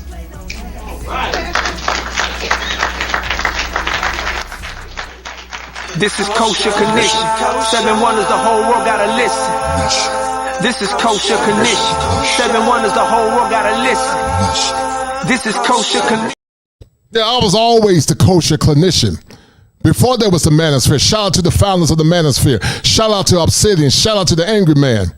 And shout out to O'Shea Duke Jackson. But my war cry for male advocacy supersedes the manosphere. And that's not a disrespect to the manosphere. That's just me saying that I've been advocating for men my whole life. But to some of these pro-blacks, where are your receipts at? Because any man that's a faceless man, you can't trust him. He might be a George Soros candidate. He might be a Manchurian candidate. But some of you, because you don't think and you're so damn emotional, you just accept anything. You don't demand this man to show you his face. Because he's manipulative. And a lot of these pro-blacks are manipulative. You are not a true pro-black if you try to shame your brother into silence. Because once again, true brotherhood is freedom of thought. It's not satiated in shame, and it's not satiated in obscurity. Truth is never hidden. Truth is always seen in the midst. The truth of truth was never hidden, but truth is always, and truth always reveals itself. So always be aware of people that hide behind avatars, because you might be talking to a white man. I'm not saying he's white, but you might be talking to a white man. Because some of these guys are based on this damn YouTube supremacy. They judge you based on numbers and subscribers. It's a money grab. And I'm not against nobody making their money. But they judge men based on subscriber numbers. And they play on your emotions. And I challenge you on the night to ask some of these pro-blacks, what have you done for the community besides spewing hate and damn division to brothers and sisters that disagree with you? Because every time you use the language of the oppressor, you're no different than the slave master. You're no different than the slave catcher. You can't get mad at the oppressor, but yet you use the language of the oppressor. You're a hypocrite.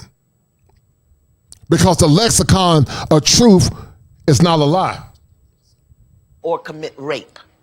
10 times more likely to engage in drug abuse.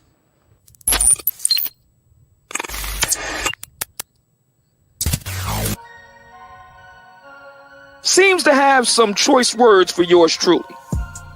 Now, of course, he's not man enough to mention me by name. He's not man enough to show his own face. He certainly isn't man enough to show his work.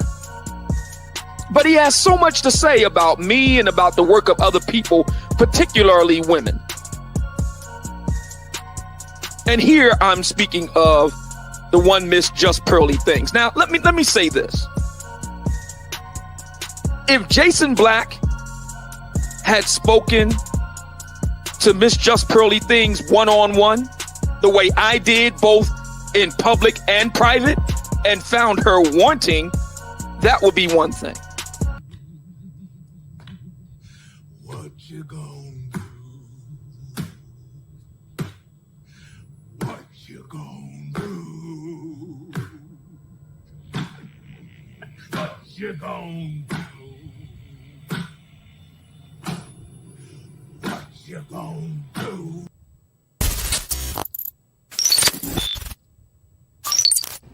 I'm not sweating, my brother. Don't hate. Beta males. See, this is my problem with you beta males. And I'm not talking to everybody in the black manosphere. I'm not talking to everybody in the black manosphere. But I want to say this. No disrespect. A lot of you brothers in the manosphere are angry at black women because you can't get the ones you want. That's a myth. Are some black men angry? Maybe. But if they are angry, what does that say about black women? Because watch this. Back in the past, average women got average men. I'm going to say it again. Back in the past, average women got average men. But there's a condition called hoflation. And hoflation had taken women that are subpar, not only in giving their bodies to multiple men, but subpar in how they treat their men. And these women can have multiple kids by multiple men, grossly overweight, bad attitude, and they think they deserve top tier men. So of course there are some men that are frustrated because their $40,000 is not enough. Their $50,000 is not enough. Their $60,000 is not enough. Their $80,000 is not enough. Because hoflation make women think that they are better than what they really are. See, men, for the most part, are fair. They understand that if they got to get value, they got to earn their value. Many times, the fat guy that's overweight, he understands he got to lose weight if he wants a pretty woman. But you know, the heavyset woman won't date a fat man, but yet she'll say she know what her worth is. And consistent with delusional disorder, the cognitive dissonance is unreal, because you got a lot of women in this day and age now that have a condition called egocentria. They're delusional, and they also have cognitive dissonance.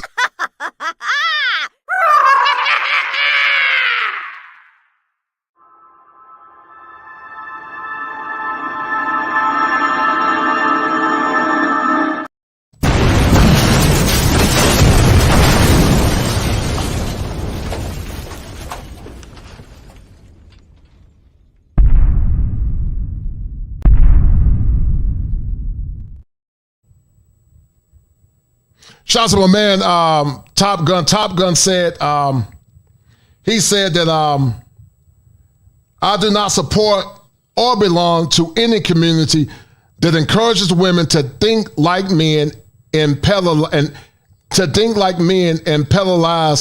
woman kings. Shout out to my man, Top Gun, man. Good to see Top Gun back in the house. Shout out to that brother. Hello, lucky person.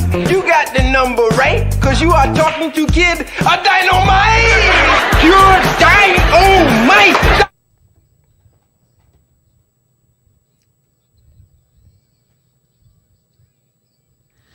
Shout out to Luke Casey for the 5. I appreciate it, dear. Also, shout out to my man, James Turner. Always good to see James Turner in the house. James Turner has been in South Africa. And him and I had a conversation about those curvy, beautiful South African women. If you men haven't traveled, go to South Africa. Go to Guyana. They got some fine women in Guyana and South Africa. And James Turner said, good evening, Kosher. Talk what you know, my brother. No doubt, man. And that's a deal, right? Thank you, brother. That's a bet, right? That's a deal, right? That's a deal, right? That's a bet, right? That's a deal, right? That's a deal, right? Got 5 on it.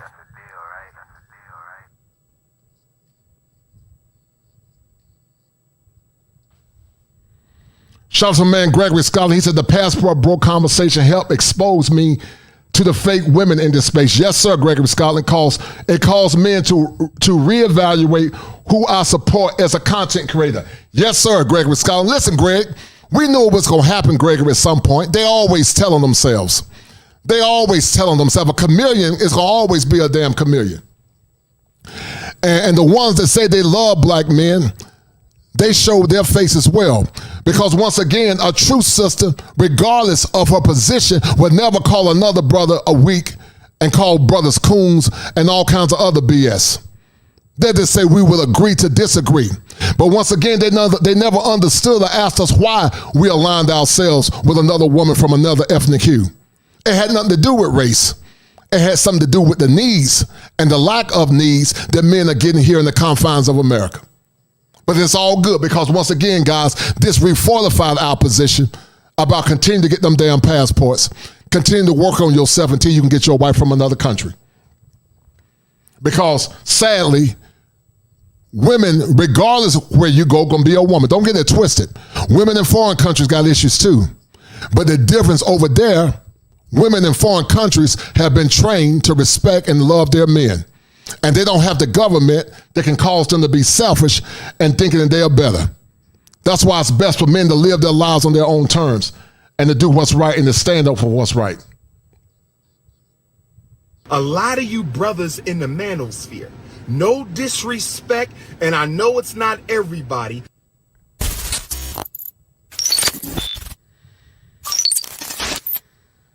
Listen, in the civil rights, we had freedom riders. What was they, Jason? White? Now this was a brother, guys. This brother that came on the show, he was on Jason Black's show. Fair use. This is fair use because this is for content creation, and I'm radically transforming the content. But this brother is another brother that's going through pain. But Jason Black used this opportunity to denigrate this brother. Jason Black judges the manosphere and call all men in this space as being dialects, decrepit, ignorant, and dangerous. And they want to point the narrative, guys, to control the narrative. But there's some good brothers in this space. Are there some brothers in this space that are broken? Yes. Brokenness is in all spaces. There are educated men in these spaces. There are white-collar men in these spaces. There are blue-collar men in these spaces. And they're whole men. But the manosphere runs on a spectrum of all men from all different backgrounds. But Jason Black took the time to denigrate this brother instead of aggrandizing this brother. He took the time to try to reinforce stereotypes that's not substantiated in truth. Because unless Jason Black has a composite sample of all and every man in this space, he's overgeneralizing the men of this space. In the motherfucker, right? In the civil rights, we kept white people around, right? Because they get in doors that we can't. Jason, come on, man. You no, know sir. this, They open white doors. What does a white woman have to offer black women? Okay, why did Martin Luther King... Sir. And once again, guys, he's twisting the conversation to fit his narrative. When you think about our ancestors, once again, did we vet the Jews that assisted black folks in the civil rights? No, we didn't vet them. We just assumed that they were part of the cause. You can't vet a person 100%. Did we vet the Quakers and did we vet the Puritans that advocated and helped black folks with the slave trade? They were white people. So once again, needs drive behaviors. And many times you just align yourself with people that you assume think like you. But he took the opportunity to drag this brother. He took the opportunity to denigrate this brother and to reaffirm the lies and the discrepancies of black men in general. What does a white woman have to offer black women? Why did Frederick Douglass? Sir, we're not going to argue. Sir, we're not going to argue. What does a racist white woman have to offer black women to get them on code? Well, and always from an angle of racism. That's where it always comes from, an angle of racism. Let me pull up this the thing with my man Sarah Garvey. And Sarah Garvey in his expose is exposing Pearly. He said that Pearly is a snake. I'll let you guys decide. Before we even get started, tell him. If you have watched 2 or more. But once again, there have been some, Anton did a good stream when Anton countered Sarah Garvey's point. I don't know. I'll let you guys look at the evidence. I can't judge Pearly because I don't know Pearly. But then some saying that she's doing the same thing she did in the past. But once again, I'm not here to judge. I'm just here to present the evidence. Do you guys agree with what Sarah Garvey is saying? You make your own informed decision. But once again, Pearly and many others that aligned themselves after Kevin died helped fill a void. It had nothing to do with pro-black. It had everything to do with pro-man and pro-black man. That's why we aligned ourselves. And that's why some aligned themselves with her. Because her position was consistent with some of the things that we believe in. But once again, the pro-black will call you all kinds of names if you don't agree with him. Of our videos, and you have not subscribed, then we have what, pal? Beef. What do we have? Beef. Exactly, so you better... So once again, let me be clear. I'm not here to aggrandize Pearl. I'm not here to say whatever. She was wrong. I'm just here to let you guys think and for you guys to form your own opinion. Form your own opinion. Some say the Sarah exposed her, but some would say that he was wrong. I don't know. You form your own opinion. Get doing that right now. Before we even get started, all right? If you have watched 2 or more of our videos and you have not subscribed, tell them. Then we have what, pal? Beef. What have we got? Beef. Exactly, so you better get doing that right now. Over to you, pal. I'm making this video today that I didn't initially want to make. But there comes a time when we're all at a crossroad and have to make a decision. And sometimes that decision can affect you morally, it can affect you spiritually, and it can affect you financially. But it's a decision that we can't shy away from. Now recently, Just Pearly Things has been caught up in some controversy. Why? She has interviewed avid racist and known racist Nick Fuentes. He is also an anti-Semite. What did Pearl do when she interviewed him? What she done was that she laughed with him and seems to agree with a lot of his points. Talk about instances of like when they initially freed the slaves, there were some slaves that felt so indebted to their owners that they would travel across states to pay them back, and they actually had a really good relationship with them. Now, if she had said some of these things about the Jewish community, she would have been cancelled in a hot minute. Ask Kyrie Irving. Ask Kanye West. Now, this isn't about the Jewish community. This is about us. Okay? And so after that interview, Pearl decided to make an apology video, which was, in my personal point of view, disingenuous and a PR stunt. And all in all, it came from a place of deception. Guys, people say that stuff about me. They say I'm sexist. They say I'm a misogynist. And, you know, I really just like to give people the benefit of the doubt when I interview them. I don't go into interviews trying to interrogate someone. I just more try to listen and see where they're coming from. In hindsight, that wasn't smart. And in hindsight, I should have had someone, you know, maybe Sarah Garvey, maybe another content creator that could have pushed back more and really was more educated on the topics that he was talking about than I was. Because I certainly was not an expert in any of the stuff that he was talking about. Now, I've been on social media for a while, and I have done interviews with the likes of Tommy Robinson, Sargon of Akkad, politicians like Lee Jasper, and also Lin May and people from the music industry like So Solid, Mega Man to be exact. Now, Pearl was reacting to my content prior to coming to the UK. And so when she came to the UK, I was very interested in the content that she would actually put out. And it just so happened that she was putting out content that I was interested in, similar to what the late great Kevin Samuels actually put out.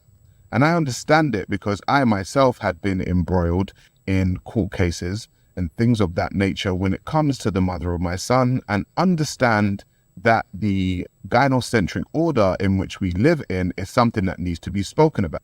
And that's the problem that we live in. See, in other countries, you can ask Sweet Lulu Bean, you can ask Luke Casely, you can ask some of the sisters, you can ask Chantel, women from other countries. In other countries, men don't ask the women for permission to do anything. Men just be men. But see, here in America, men got to ask women for permission. Men got to do what their women feel instead of being men. And this gynocratic order is what's caused a lot of the chaos that led many men to these spaces.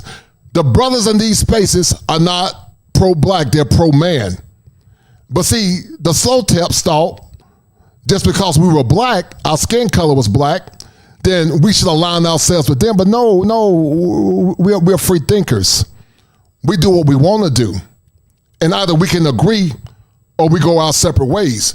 But you're not going to shame us into no damn silence. That's not going to work. So when she came to London, she said that she wanted to make a podcast. And I said, no problem. Okay, let's talk about it. And I decided to feature on her show. Now, when I featured on her show, because of my following in the UK, people would tune in. So essentially, I helped Pearl grow her channel. Okay, I was on there week to week, and I was working with her based on a fee. So the tragic death of Kevin Samuels happened, and there was a vacuum within the manosphere space. Who was it going to be filled by? It was actually filled by Just Pearly Things along with other content creators. Now, I believe that the reason why this space was filled is because Kevin Samuels had a large following of black men. And these black men were essentially fed up with the way feminism had taken over their community, specifically their women. So when he died, there was a vacuum and a lot of black men looking for content like this. And it was filled by Pearl. And I believe that Pearl rose to fame because she herself was the opposite of what those men had been seeing. She was a white woman. She wasn't the types of women that they had been seeing. And essentially, she was regurgitating Kevin Samuels' content. So I began working with Pearl, and from the beginning, I started to think that maybe this girl has a colonial mindset. Now, we all know that we don't want to be paranoid, so I kept working with her. However, the more I worked with her is the more that I saw. She had a colonial type viewpoint when it came to black people, and I had to school her. And this is the consternation that some have. Pearlie could have the unconscious pathology of racism. But does that make Pearlie a racist? I don't know. I don't think she's a racist. I don't think she is. I could be wrong, but I don't know, because you're hearing different things from different people. There are some people that are woefully ignorant about black race relations. But does it make them a bona fide racist? I don't know. But is it suspect? Yes, it's a suspect. It's very suspect. But I want you guys to listen to Sarah Garvey, and you make your own opinion. But once again, this brother's giving insight, and you make your own opinion. A few times on what it was like to be black and the black experience, and also what slavery and colonization was actually like. Do you think that historical catastrophes must be compensated for? No. No. That's stupid. So then, I'm not agreeing or disagreeing. Yeah. So then, how come there were groups of people that got compensation? How come? For instance, like Jewish people, Chinese people, Japanese people with the bombs. Like there were groups of people who got compensated. I don't know. So it wasn't fair.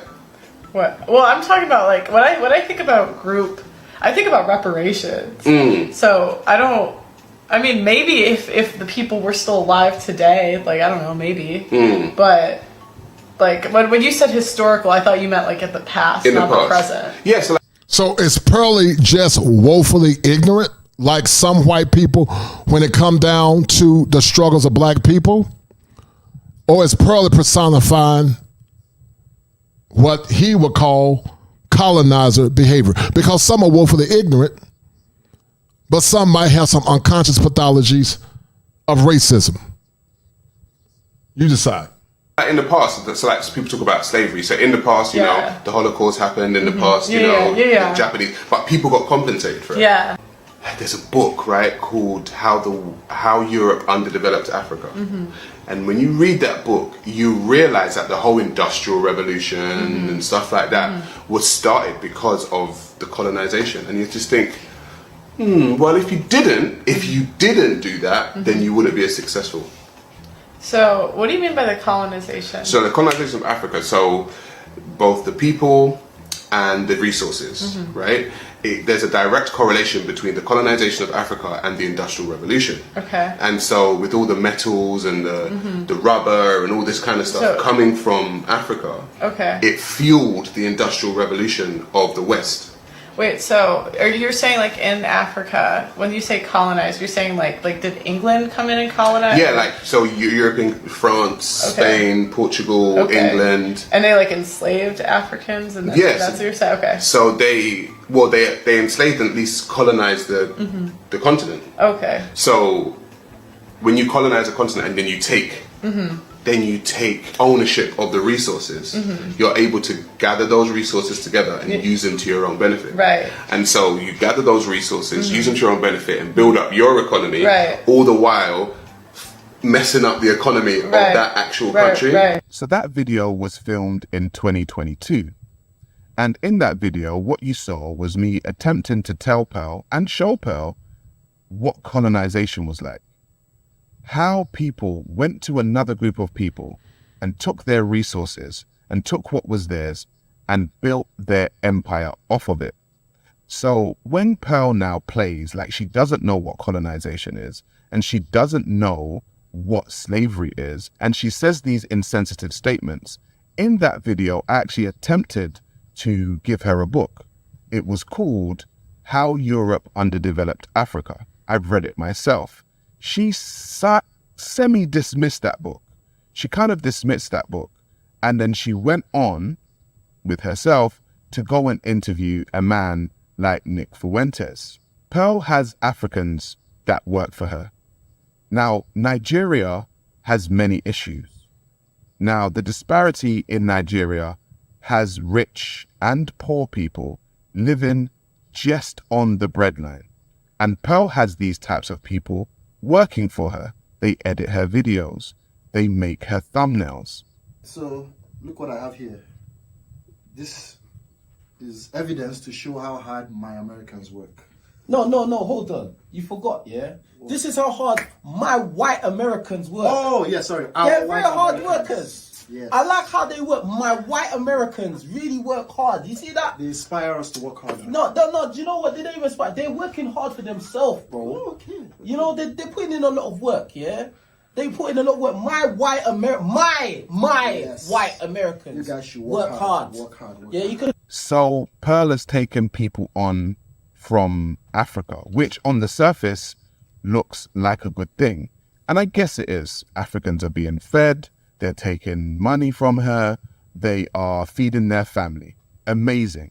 However, with a colonial mindset, this can be quite dangerous. And what happened during that interview with Nick Fuentes was that she used an age-old tactic that colonizers use, which was the divide and rule tactic.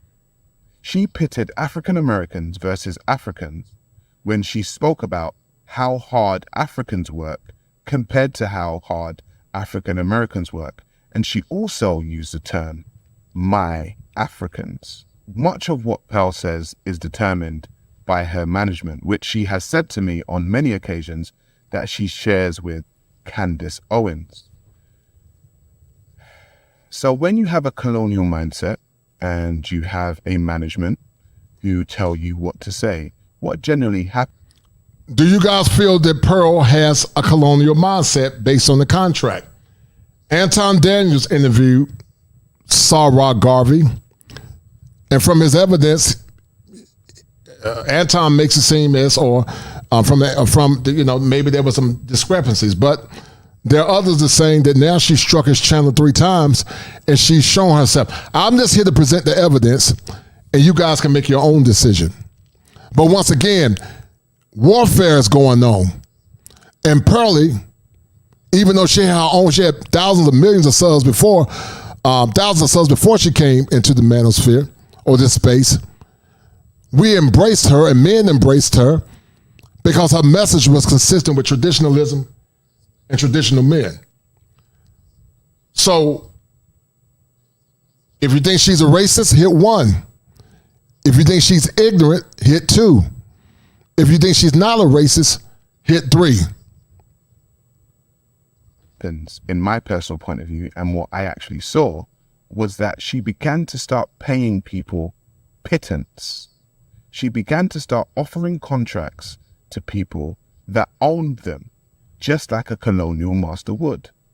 Case in point, myself and Pearl sat down to have a conversation about me signing to her contractually.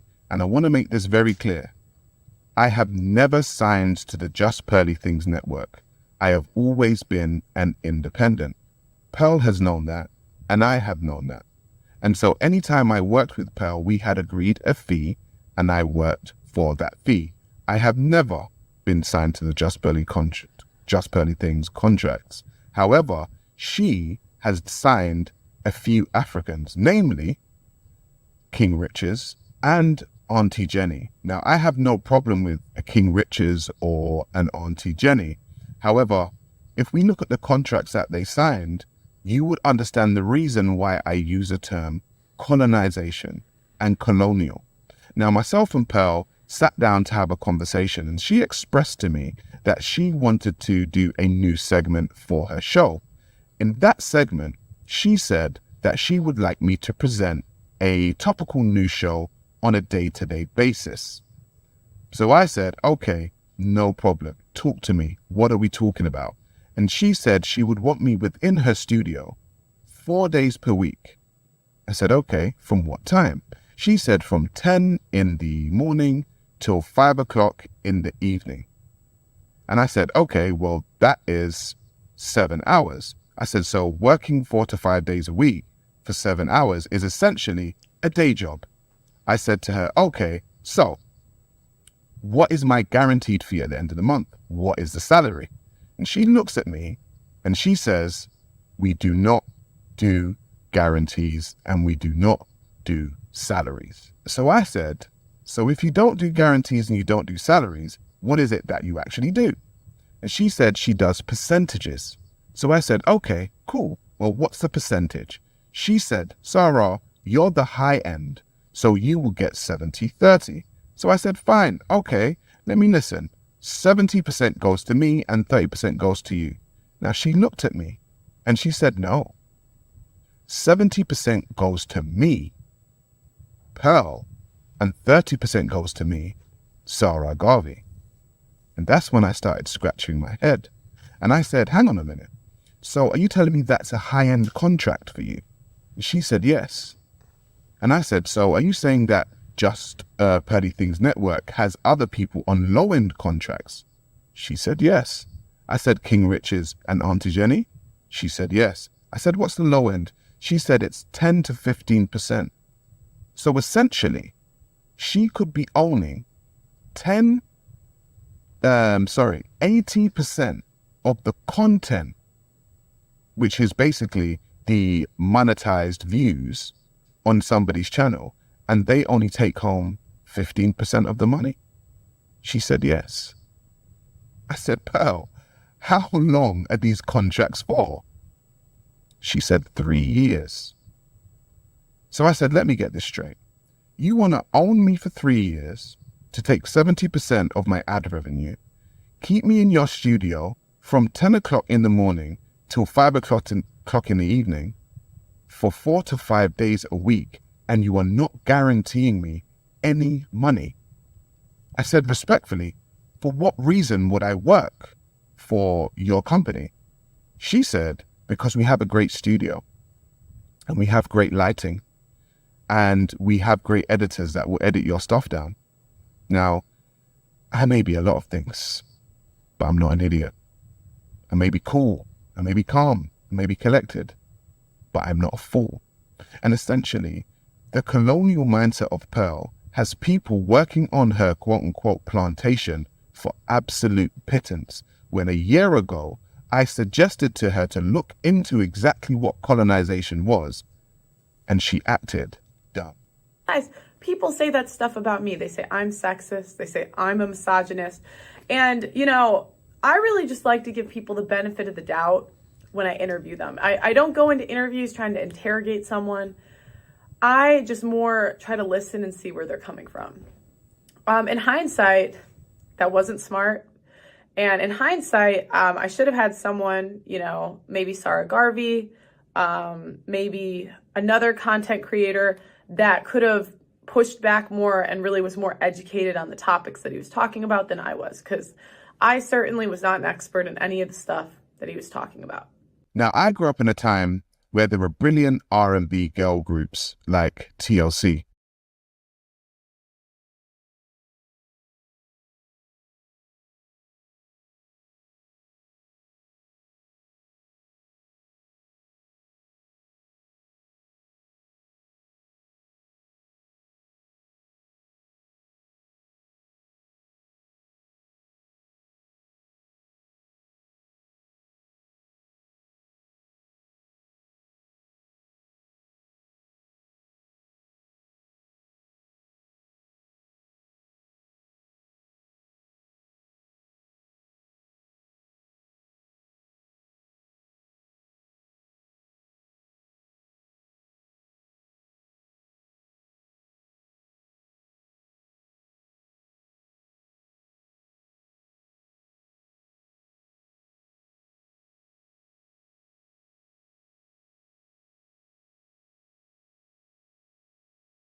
And also brilliant R&B artists like Toni Braxton.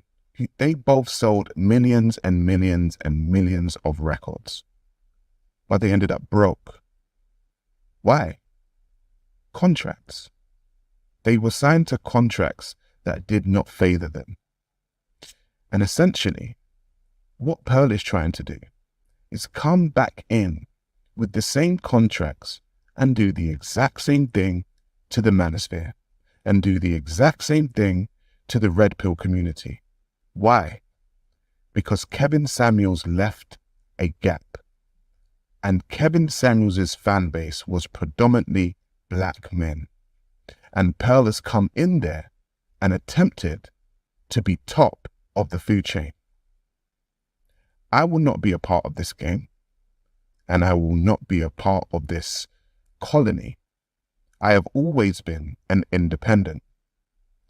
If people in the UK who can actually say and watch all of my content can say that I've been around before Pearl even arrived in the UK, what would I look like signing my life away, essentially, 70% of all I own, to this woman who just arrived in the UK the other day? She said to me that she's actually looking to sign more talent this year. Good for her. Good for the talent. But I hope they watch this video, and I hope they realize exactly what they will be signing. And I actually hope that this video makes her think about the ways, because essentially I had been with her from the beginning. and I had helped grow her channel. And if she could suggest this to me, somebody who helped her grow her channel, then you are nothing to her. I have only given you around 30% of what I know.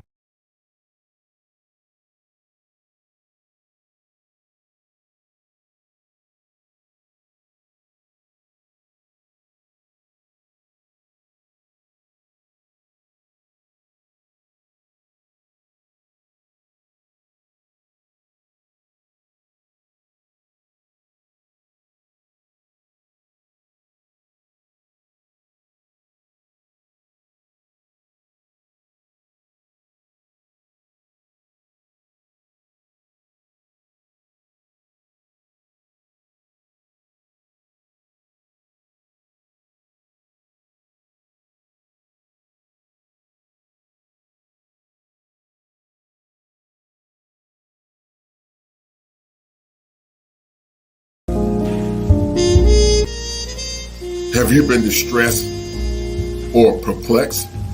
Emasculated. A book written by Edward Fields IV. Everything that needs to be known about men in modern time.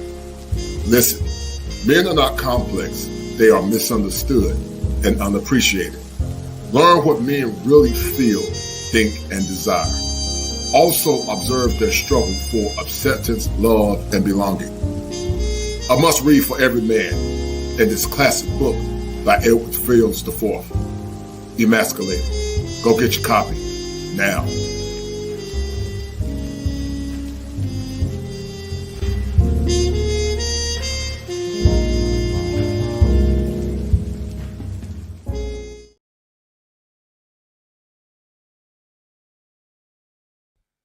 We haven't even touched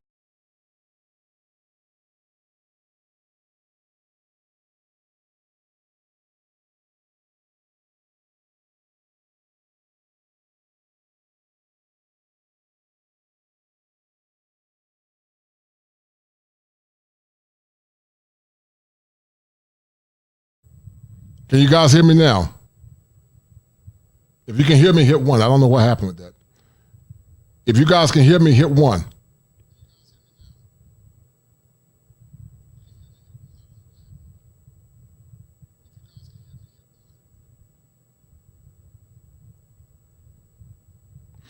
In the meantime, shout out to Clayton Merrill for the $5 super sticker. Thank you, sir. I appreciate it. If you guys can hear me, hit 1.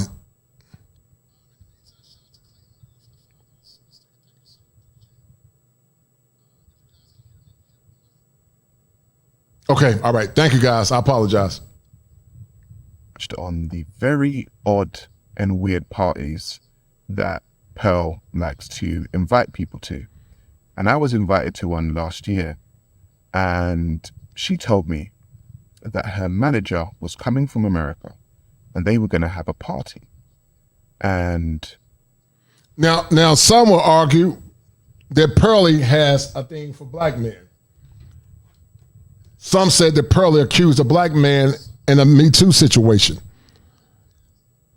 Is there a correlation? I don't know. Once again, I'm not here to judge this young woman because I don't know. I'm just looking at the evidence, and I'm gonna let you guys make your own decision.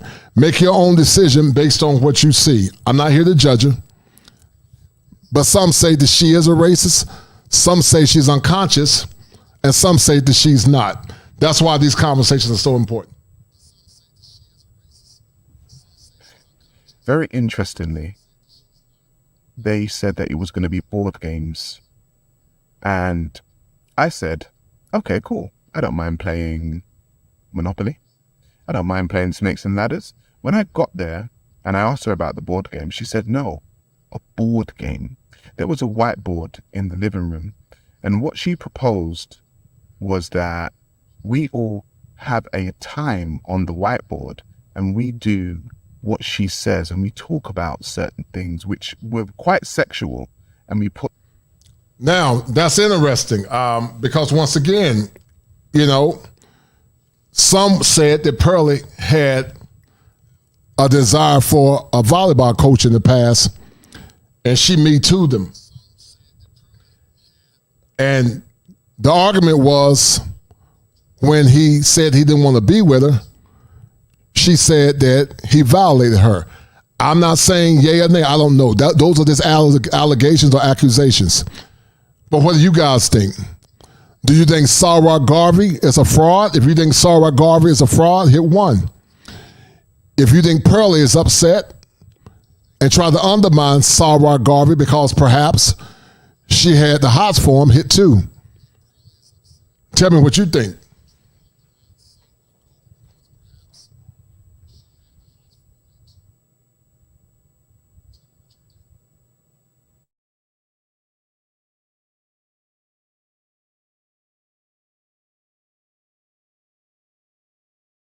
Put them on the whiteboard.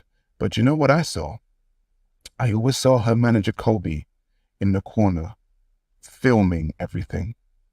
And we've all spoken amongst ourselves, and we've spoken about Hollywood and the things that go down.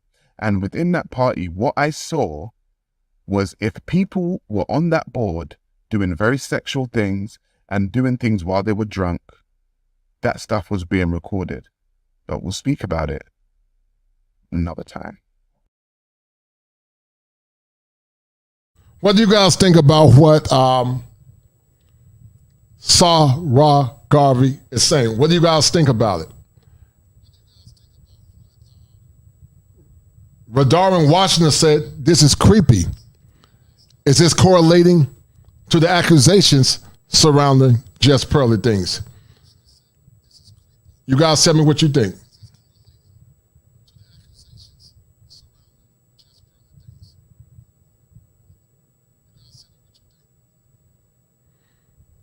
Zariah Line is saying 2.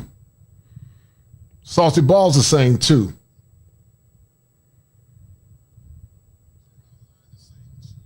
So there's a mixture of opinions. I'm going to drop the link in a minute, guys. We're going to have a conversation. But if you come up, you got to cam up. I got to see your face because there are some weirdos. We're going to have a soft conversation for about 10 minutes, for about 30 minutes. And then I'm going to end this stream. It's been a great stream. But hold tight.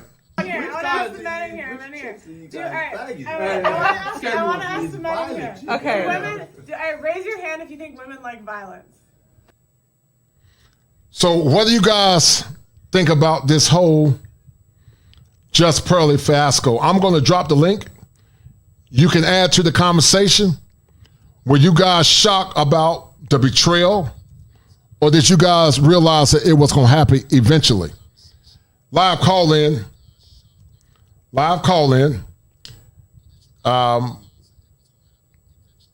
Also, if you guys want to call in on the phone, you guys can hit me up and we can have a conversation on the telephone as well.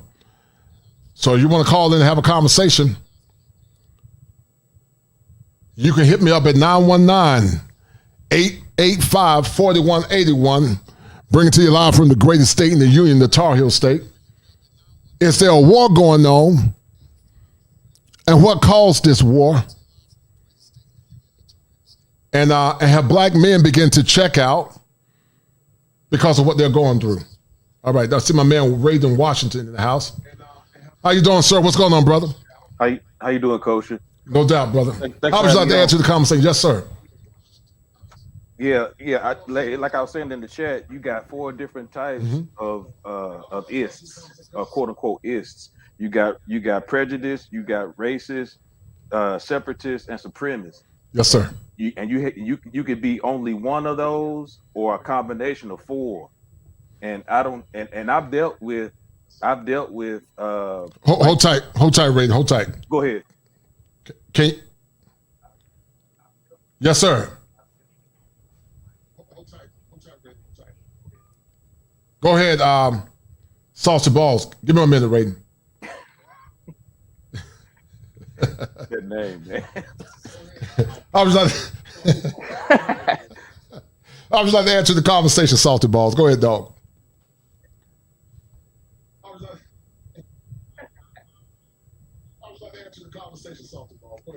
I can't hear you. Go ahead.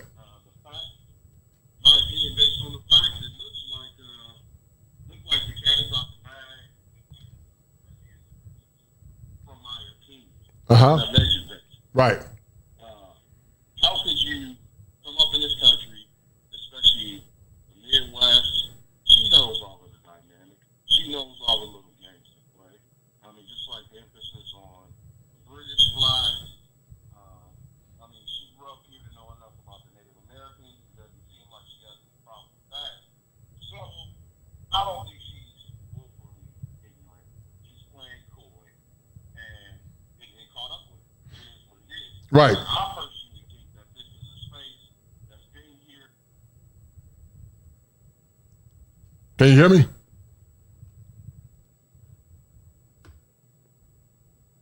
Right, go ahead.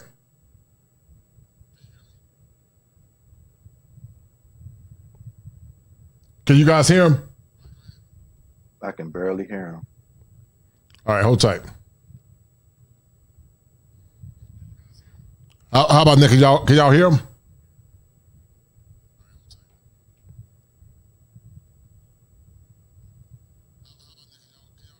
All right. Go ahead, brother.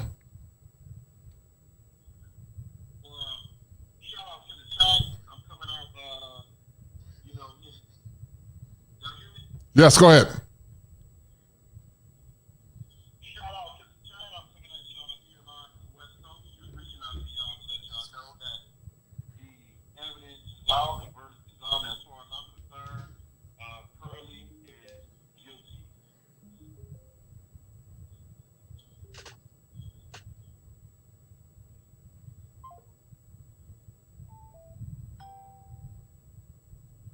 So he said that he felt that Pearly was guilty. But go ahead, Raiden. Go ahead and speak your piece, brother. I apologize for that. No, that's all right. That's all right. Yeah, I was saying, yeah, you could be only one, or you could be a combination of all four. And I've dealt with prejudiced, supremacist white people as I was growing up in St. Louis, Missouri. And Pearly, I watched enough content of Pearly to come to the conclusion that she's not prejudiced, but she is a racist. Everybody should be racist. If you love your race, you're going to put your race above everyone else. That's the true definition of a racist. Okay. So again, she is a racist, but she's not prejudiced. She don't have that hate for certain people because of the color of their skin. That's what prejudice. That's what prejudice is. Right. What do you think about this selective outrage, man? All the selective outrage. What's your take on it? I just think it's crazy, man. Just like Jessica X said, she went about her way, and we all up here, being divided and fighting and everything. I just look at it like this. I never really subscribed to her because I just felt like she had enough subscribers. She didn't need my subscription. Right. So and then another reason why is she was talking more of dating in general. She wasn't talking about quote unquote black or white relationships. So I just felt like she was just she's just an entertainer to me, basically. So that's how I feel about it. What do you think the selective outrage with people calling blacks names, the K word and all that foolishness? What's your take on that? Yeah, I just think it's foolishness and everything. That's just a sign of immaturity and everything. Calling people mammies and pick-me's and niggas and stuff like that. I just try to refrain from all that, man. That ain't nothing but foolishness. Do you listen to Jason Black, and is Jason Black suspect in your opinion? No, I never subscribed to him or listened to him. I just listen to his content in passing through other content creators. Right. But I just think he a clown, man. He a coward. He a clown. And because he has shown us that he can interview other people like white supremacists and everything like this, but he don't have no smoke for Divested Zealot. He ain't got no smoke for Cynthia G. And they make off the wall comments about black men on a daily basis, man. Right. But you want to go after Pearly and you want to go after Jessica X, questioning Jessica about what Pearly said. That's a coward, man. That's a coward, right? I totally agree. I totally agree, man. You know, one of the crazy things is that people don't understand the men checked out here in America because of the brokenness that they're going through. What's been your experience, Mr. Washington, with dealing with women in the West, and have you checked out? And what do you think about this ongoing warfare that's going on in this country? Man, it's a long story, but I'll just give you just the gist of it. Whenever I dealt, as I was growing up, as I dealt with black girls to black women, I had my stuff destroyed. I've been, so-called degraded, called names, all this stuff. Never cheated on any of my girlfriends or anything like that. But as soon as I dated outside my race, I dated a Vietnamese not just a few years ago, just for example. You know, she pretty much cooked. She cleaned for me. She gave me money. She did more for me in that short time span than any other black woman has done for me throughout my lifetime. And I think that's embarrassing to say, man, for real. It is. Right. It really is. Right. And as I said, is it safe to say that some women had the opportunity, Mr. Washington, to become feminine and try to understand why so many men sided with Pearly, but instead they reopen the wounds of trauma again? What's your take on that? Yeah, and everything again. Yeah, that I just feel like as an overall perspective, I just see overall, not all of them, of course, but I just see overall black women. They just see an opportunity and they take it and they run with it and they take advantage of that. So but I was a simp. Go ahead and talk about being a simp, man. Go ahead. Yeah, I used to go out my way and everything, and I just figured, I'd be like, dang, what am I doing? Is something wrong with me? And it's like, I was just trying to figure it out. But then I started looking back on all my past relationships, and I was like, man, I wasn't the problem. And I'm gonna just leave it like that. When you look at relationships, Mr. Washington, now, are modern women, not just black, all women, devoid of understanding what men want based on your experiences? I ain't here to step on no toes, man. It's just, I love my black women. I really do. But it's like, I've been giving them chance after chance after chance. And it's like, every time I give them a chance, it's like, I get the short end of the stick. But when I deal with other nations of women, I dated white, I dated Vietnamese, I dated Latina, and it wasn't no problem except for the fact that their family didn't like me. So that's another separate issue. It wasn't a problem with the woman herself, but her family. 919-855-4181 from the greatest state in the union, the Tar Heel State. You can call in and share your opinion about Just Pearly Things and why there appears to be warfare in this space, and what can men learn about how men and women responded and not understanding what men want and need. What can we learn from this conversation? Call in 919-885-4181. Hold tight. I don't know who this is, but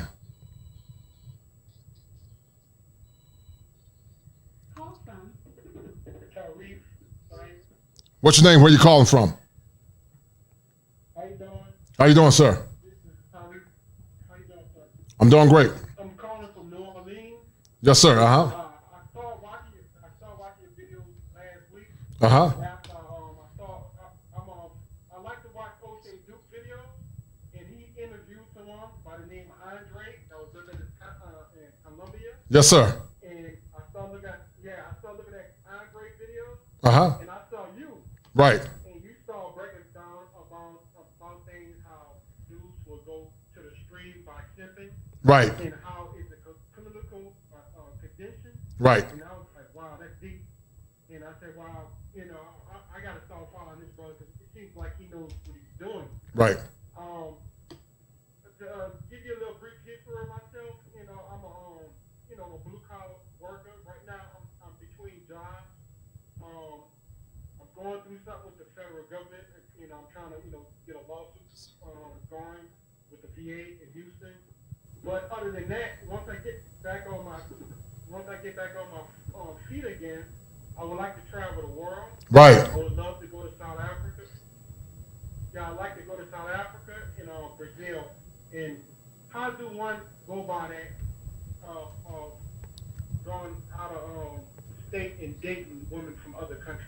Yeah, so if you want to reach out to me at kosherclinician@gmail.com, I can link you up with Dre or the right people, and we can go from there, okay?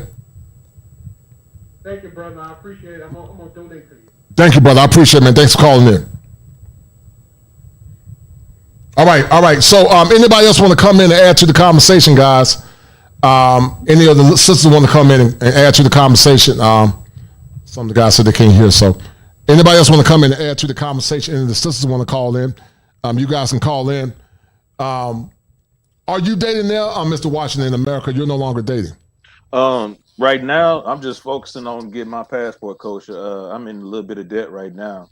So what I plan on doing is I plan on paying that off, which will be this summer, and I'm just gonna get my passport as fast as I can, bro. But I'm not dating right now. And what is your reasoning for the most part? Well, and that's the crazy part, Coach. I'm not even leaving for a woman. I could care less about being with a woman. I mean, that would be nice, but I'm leaving because I'm just sick of America, man. I'm sick of the system. I'm sick of being taken advantage of and everything. I'm just sick of it, man.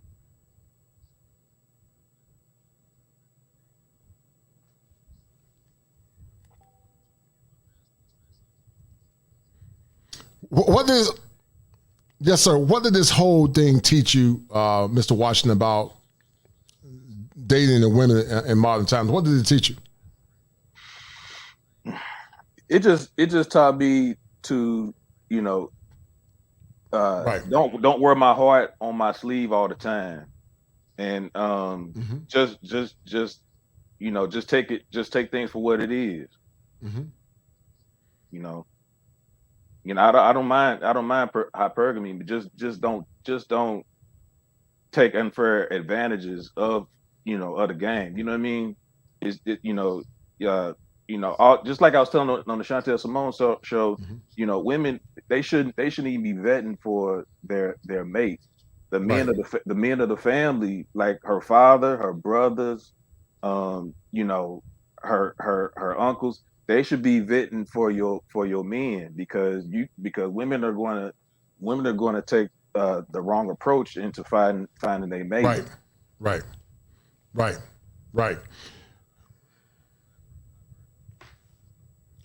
Be fair about it. Right.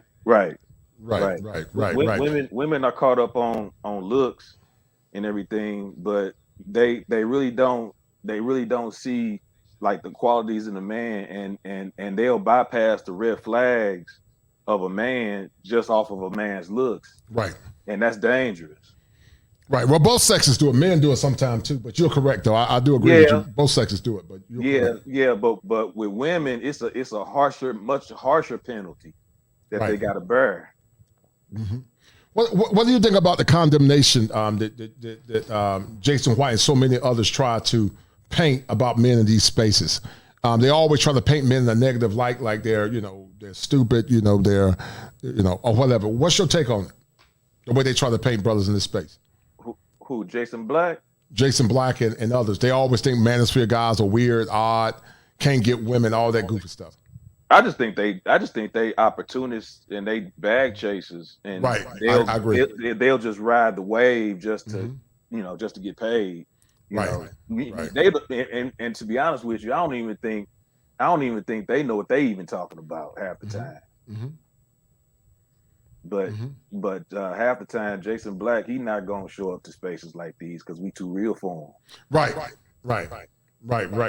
What did this whole experience? What did this whole experience teach you about where we're at in this state right now? What did it teach you? Well, I just how you doing, Passport OG? What's going on? Real quick, it just taught me to just appreciate what I learned, and I learned again not to wear my heart on my sleeve. Right. Learn to not trust everybody, and people will take advantage of you, just for who you are and what you have. Right. Passport OG, there's a war going on, man. What do you think about this ongoing warfare between brothers in the manosphere, but also the pro-blacks that are attacking brothers in this space? Because there's no men in the manosphere have attacked pro-blacks. We have not attacked them, but they are attacking brothers in this space. So what's your take on it? Well, it reminds me of the lunch table in high school, right? Where some kids are cool enough to sit at the table and other kids aren't cool enough. And so you got to sit at other tables because you don't fit the bill, right? This idea that you're not black the right way. You got to be black the right way. And that's what's really disappointing, hearing some content creators that I used to listen to just have this litmus test, like, oh, you're not black enough because you're not going after her the way we say go after her. Because Just Pearly Things, she is what she is. She's carrying talking points that we want carried throughout to a larger medium. So for that, in that way, she serves a purpose. And am I going to vouch for her? I mean, she's who she is. But this sick mentality, like, oh, we don't like her, so go get her. And then if you're not going to get her the way that we tell you to, then you're not black. It's like, come on, man. That's I mean, Biden just did that to us. Right, because don't vote for me, you ain't black. It's like, come on. Right. And you begin to see a similar theme. You know what? That's culture Marxism. It takes away the ability of free thought. That's what culture Marxism is. Would you agree with that? I 100% agree with it. Just this idea that you have to fit this bill of what blackness is part of the reason why I actually made a video about this, about why I wanted to become a passport, bro. It's just like, I'm just tired of it. Like, why do I have to fit into this mold of blackness that keeps changing? And when I was in school, if you didn't wear Jordans, you weren't cool. And then there's you don't get a haircut every 2 weeks, you're not cool. And then you're not wearing a dashiki the right way, you're not cool. And it's like, okay, when did it stop? Like, how are we going to keep moving this bar on what blackness is? It just gets old. It's old. Hold tight. Sweet Little Bean, is that you? I don't know if it's you. I don't see your avatar.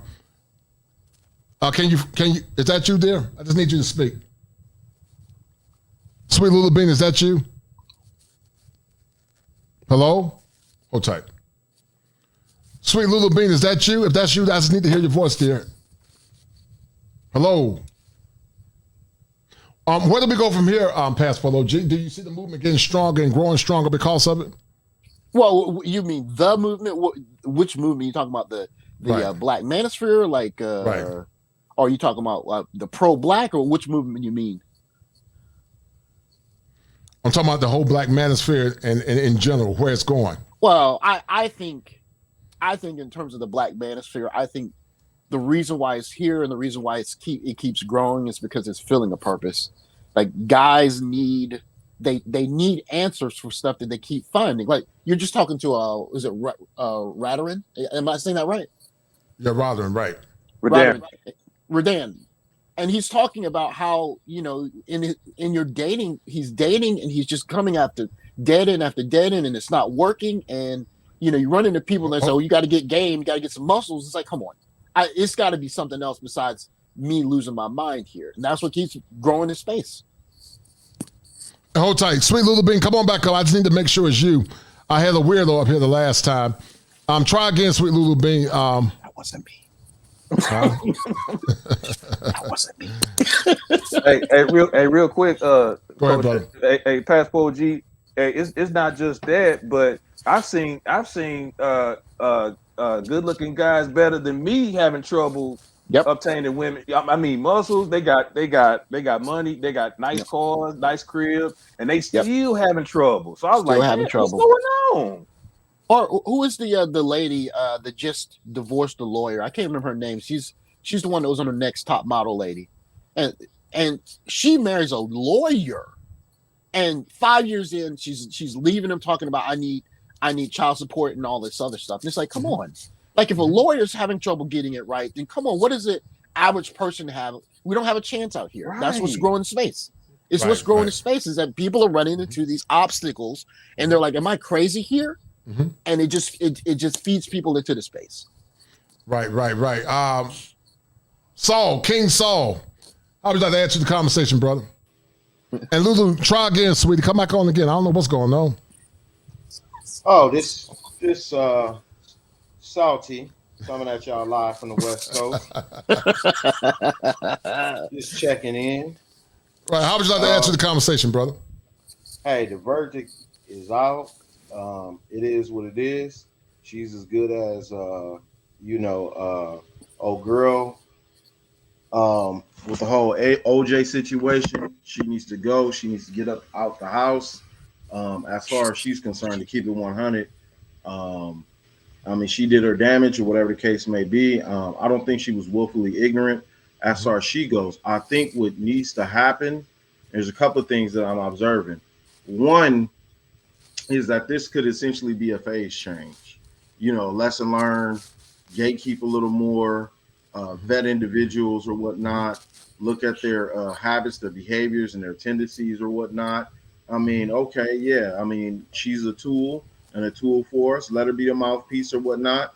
But in the same token, there is still a need for this sort of content for brothers to continue to have some level of esteem, engagement, and reinforcement that they're not alone. When they go to work, they got to deal with the BS from the security guard, the HR director, the bus driver, or whoever else is causing them hell or whatnot, whether it's at home or wherever else. So, as far as the space goes, I just simply think that it's a phase change. Right. Those folk blacks or show blacks, as I would like to call them, because they're anything but pro. Right. Because they don't hold everybody accountable in general. Eventually, you just gotta let the fire, fizzle out, and it is what it is. But to tell you the truth, with this phase change, I don't think that there's gonna be some people who's more or less gonna, maybe they're not gonna continue, or I think I've been hearing rumblings and seeing what people are saying or whatnot. Some people truthfully lost some credibility or whatnot. Talk about that credibility. Talk about the credibility that was lost. Talk about it.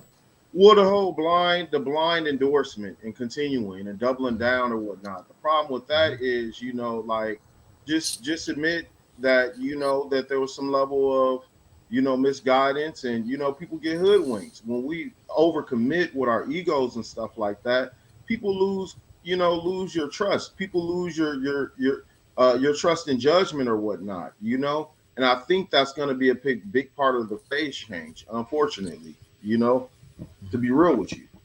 That's what the people are saying. You work in a profession of helping people. You work in a helping profession. And we understand as men that mental wellness and mental health is important. Consistent with what you know about trauma, I argue, King Saul, that many of our women could have used this as an opportunity to understand men and try to understand where men are coming from. Instead, they use it to denigrate men, to shame men, and to reopen the trauma associated from the past. Being in the helping profession, being a professional, what's your take about trauma and how this situation could have been better if women understood black male trauma or American male trauma in America? Well, this could have been better if, people were a little more forthright and open with their intentions. There's been, trauma over and over and over again, where, you have people who depart your life for negative reasons, on to not necessarily feeling like you have an advocate. It almost feels like there's always these transitional and transactional relationships. Nothing is permanent, and that you don't have anybody having your back or whatnot. So that's why, there's that level of distrust, and people are cording off to the side, not really being able to, really trust anyone. But I feel that, for those who are content creators, I think that continuing to, do what y'all do best is probably the best way to kind of deal with the situation and whatnot. Those faux blacks are going to be who they're going to be. Pearly is what she is. And of course, you're going to have, some of our quote unquote lovely ladies having something to say, but, they'll look for anything to blame on us. Hell, it was a tornado in Arkansas the other day, and somehow or another we was responsible for that, I'm sure. So I would just let it fizzle out and just continue to be, as you stated, before your manhood, your manosphere year, a beacon of hope for those, so that, those who are in troubled waters can navigate those troubled waters and actually feel at home and have a place of refuge. And I think this is what has served for a lot of black men. And this is why I support. I know that there's a lot of other people out there who might not necessarily be able to support, but I can bet you my bottom damn dollar that nobody can ever say that I've supported Pearly the way that I've supported my black YouTube creators. I put my money where my mouth is. Right. Nobody can ever demonstrate any sort of receipts with that, because I feel that this is our space and it needs to stay that way. Right. There are sisters that are advocates, but there are some that come in this space to sabotage. What do you think about the ones that really show who they really were? And were you shocked or you weren't shocked? Because that was yeah, go ahead. Go ahead. I wasn't really shocked. I say in due time. I mean, there's a saying, time is the best healer and the best revealer. And once they reveal themselves, believe them. That's just what it is.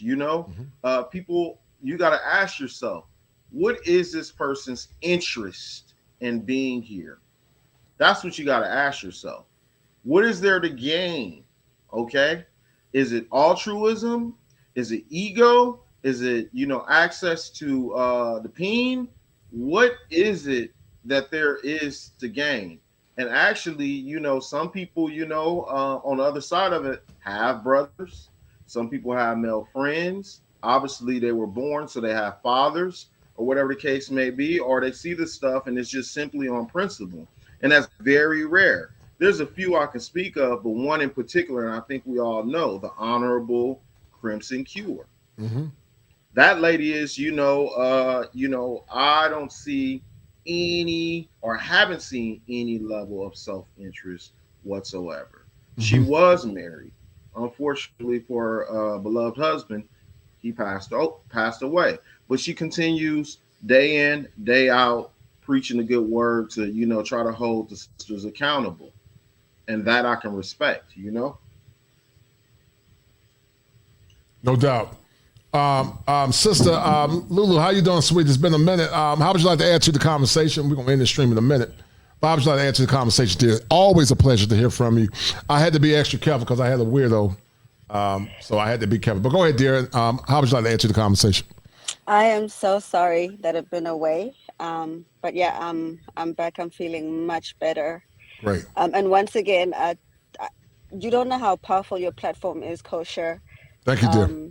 And just thank you for doing what you're doing. It's needed. It's powerful. It's making a difference. As far as Pearl, I think Pearl is entry level into the manosphere. You know what I mean? She's digestible. But she's white, and there isn't, I don't think we should be surprised when we ask questions like, why did everybody else get reparations except us, except our brothers and sisters in the States? Right. What makes the Holocaust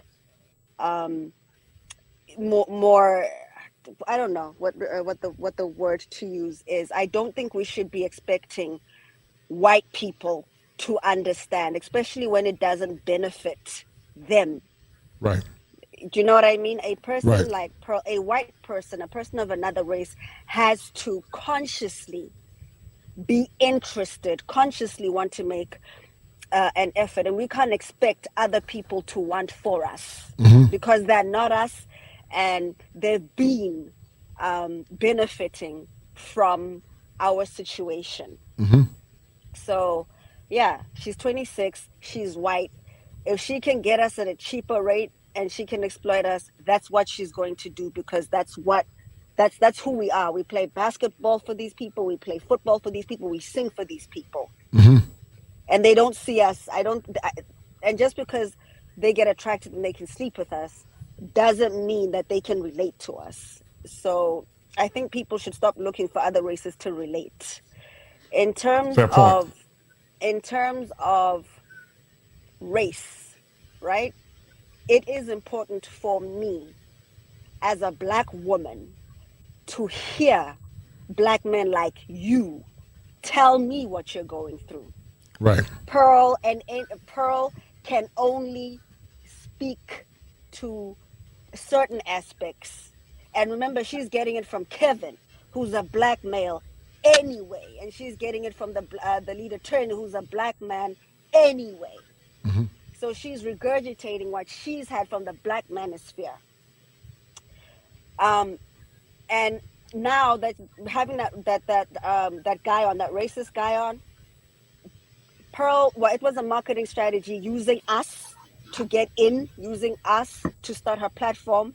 And like I said, now she's diversifying and she's moving on. I think she wants to be a Patrick from Valuetainment. He speaks to everybody. Right.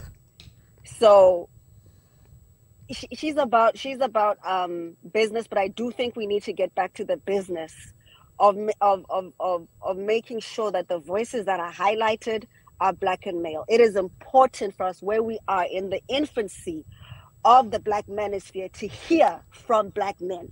I would rather hear from you first before I listen to Pearl about anything. Right. I respect that. It needs to come from you, because at the end of the day, we are having, the issue is the relationship with the Black woman and the Black man. We need to learn to respect the Black man again. Right. We need to learn to relate to the Black man again. And Pearl isn't going to teach us that. So that is where I am coming from. I'm not saying don't listen to her. I'm not saying she does that. Like I say, when you're introducing somebody into that space, I'm okay. But then move on to Steph is Cold. Move on to alpha male strategies. Move on to kosher as you conscientize yourself, as you grow more. Listen to a little Apif, but listen to Black men. That's my contribution. Well, thank you, sweet. I appreciate it. You know, I always love you, and I'm blessing to you and your family. I hope things go well, and your health is on point. But thank you for tuning in, dear. I appreciate it. Thank you. Love you, Kosha. Love you too, sweetie. All right, Terrence. If you want to come in, brother, I need you to show your face in the back, and I'll bring you up. But you got to show your face in the back first, Terrence. I can't see your face. Okay. All right. Okay, you can turn your avatar back on. Go ahead, Terrence. All right, Terrence, how would you like to add to the conversation, brother? Hey, brother. This is your life coach and counselor that you and I did Shay Charday together that one time. Okay, yeah. How you doing, Terrence? What's up, brother? How you doing, Good, sir? brother. How you doing? Good to hear from you, dog. I had to make sure, man. It's a lot of weirdos. I had a cat came on, man, was playing with himself, man, trying to get my channel flagged, man. No. Yeah, man. I got to do a show with it at some point. But, I'm going to stream in a minute because I'm tired. I'm ready to eat. I'm going to see this basketball game. But, Terrence, you are a fellow therapist. Maybe you and I and Saul, we need to do a show together. But I say consistent, Terrence, that needs drive behaviors. And the behaviors of some of these women when, they shame brothers back in the South. Black men didn't align themselves with Pearl because she was a white woman. They aligned themselves with Pearl because she was a pro-male advocate. And I think a lot of our women dropped the ball, and they didn't understand why. They should have came to men in a spirit of grace and femininity and said, look, help us understand what we can do better. Why did you align yourself with this woman? What can we do to help you understand us? What can we do to understand y'all better and have a better relationship? What's your take on that? Because it had nothing to do with white, in my opinion. It had nothing to do with white, but it had more to do with male rights and traditional relationships. What do you feel like women dropped the ball? Some of our women dropped the ball in this situation. Well, can you hear me? Yes. Okay. Well, the problem is since the 50s and 60s, Black women have become our enemy. Right. They've taken up an enemy position against us. Mm-hmm. Have you read the Monahan report? No, I haven't. You must, as soon as you finish this stream, you got to download it. Right. And in that Monahan report of 1965, black females were given a choice. Look, do you want your black husband to continue to take care of you, or do you want the white man's welfare and public assistance and Section 8 housing? And black females chose white men to take care of them. Right. And so that's where, and then in 1984, you look up at the video on YouTube, Sherelle, affair, encouraging black women to go out and have affairs. In that song, she sings, she screams that she doesn't need no man. I don't need no man. I don't need no man. And that's the black female's position. They don't need no black man. And today, there's an artist named Scissor who's got a song out about killing her boyfriend, or I'm sorry, deleting her boyfriend. I can't use the K word, can I? Right. No, you can't use. Right. So, and the baby deletions, there's been 30 million baby deletions from 1973 to now. Black females don't, Rolls Royce, you remember the group Rolls Royce in the 70s? They had a song, Love Don't Live Here Anymore. The love for the black females' love is over for us. It's been over. Dr. Umar Johnson said we hadn't been married since 1970. In the 60s, we had a 95% marriage rate. Today, we have that 90% divorce rate because of the black female's hatred of us. And why does the black female hate us? Because the white man has told her to. That's what keeps him on top in the society. As long as there's no black house and no black family, the family is the building block of a civilization. And our black families have been completely destroyed and wiped out. And that's the problem. Yeah, go ahead, brother. I'm sorry. No, you go ahead. I apologize, Terrence. Go ahead. The only, like the sister said, you don't know how powerful your show is. You the only one with the solution, because the solution is a psychological solution. Psychological, yes, sir. Right. Completely psychological. Right. It has nothing to do with money, because we the richest people on earth. Right. We spend $30 billion a year on fake hair, and spend $110 billion a year on a fake Jesus in church, and $70 billion a year on that fake crap rap shit music where the rappers are saying kill your own people, kill your own brother, and I'm gonna F all the hoes. That's 200 billion a year we just throw in the damn sewer. That means we the richest people on earth. Yeah. What do you see in practice, Terrence, about the suffering of men? Because I see it all the time in practice. Men tell me all the time. And it's not a black woman issue, it's an American woman issue. But what do you see in practice about men telling you about their needs and worth being minimized in relationships? Tell me what you see. Their needs and their worth? Their needs, yes, being minimized. Right. From sexist marriages to the lack of respect, for the jousting of power in the relationship, to the emasculation of men. Tell me what you see. It all comes from the Monahan report. And the way for white people to stay in power is to destroy the black home. And by destroying the black home, they have destroyed their own home. Right. Some of their own poison has spilled into their home. It's just like the government, or in the San Francisco Chronicle, it was reported that the government of the United States cooked up crack cocaine for black men to attack the pleasure center of their brain. And they took the jobs away in the 70s and shipped them overseas and replaced it with crack cocaine.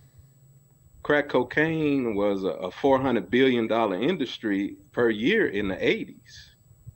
And that was bigger than General Motors. And so if you look at the crack cocaine, we never recovered from it. That was a nuclear bomb that destroyed black communities from California to New York.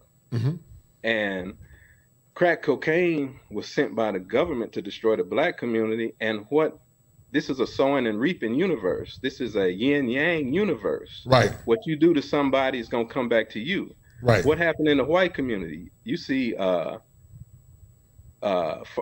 pharmaceuticals have destroyed the white community. What's the name of that drug? Those drugs that fentanyl. Yeah, fentanyl and PCP and crystal meth and pills. They didn't try to, but it's a direct result of sowing and reaping.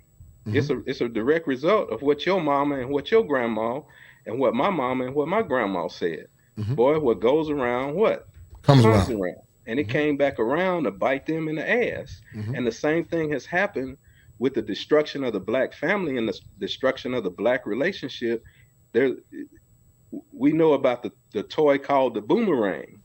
It has boomeranged in the white community. Right. And it's getting crazy, man. As I said before, man, it's not just a black man issue.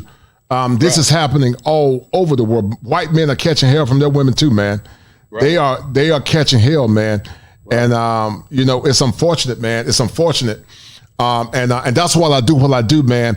I love to see men with a smile on their face. I don't like to hear men suffer, man, because like I said, our women like the self-awareness to understand the needs of men and why being feminine is so important. But I keep telling men over and over again, Terrence, until a woman can control her emotions, she's not ready to be a man's wife, because women by nature are solipsistic. It's in their nature to do it. Some women act on it more than others. Some women don't always act on it. But most women here in America practice what's called carnal hypergamy. I did a show with Sister Kendra in the past. They practice carnal hypergamy. They don't practice kosher hypergamy. Kosher hypergamy is fit and proper.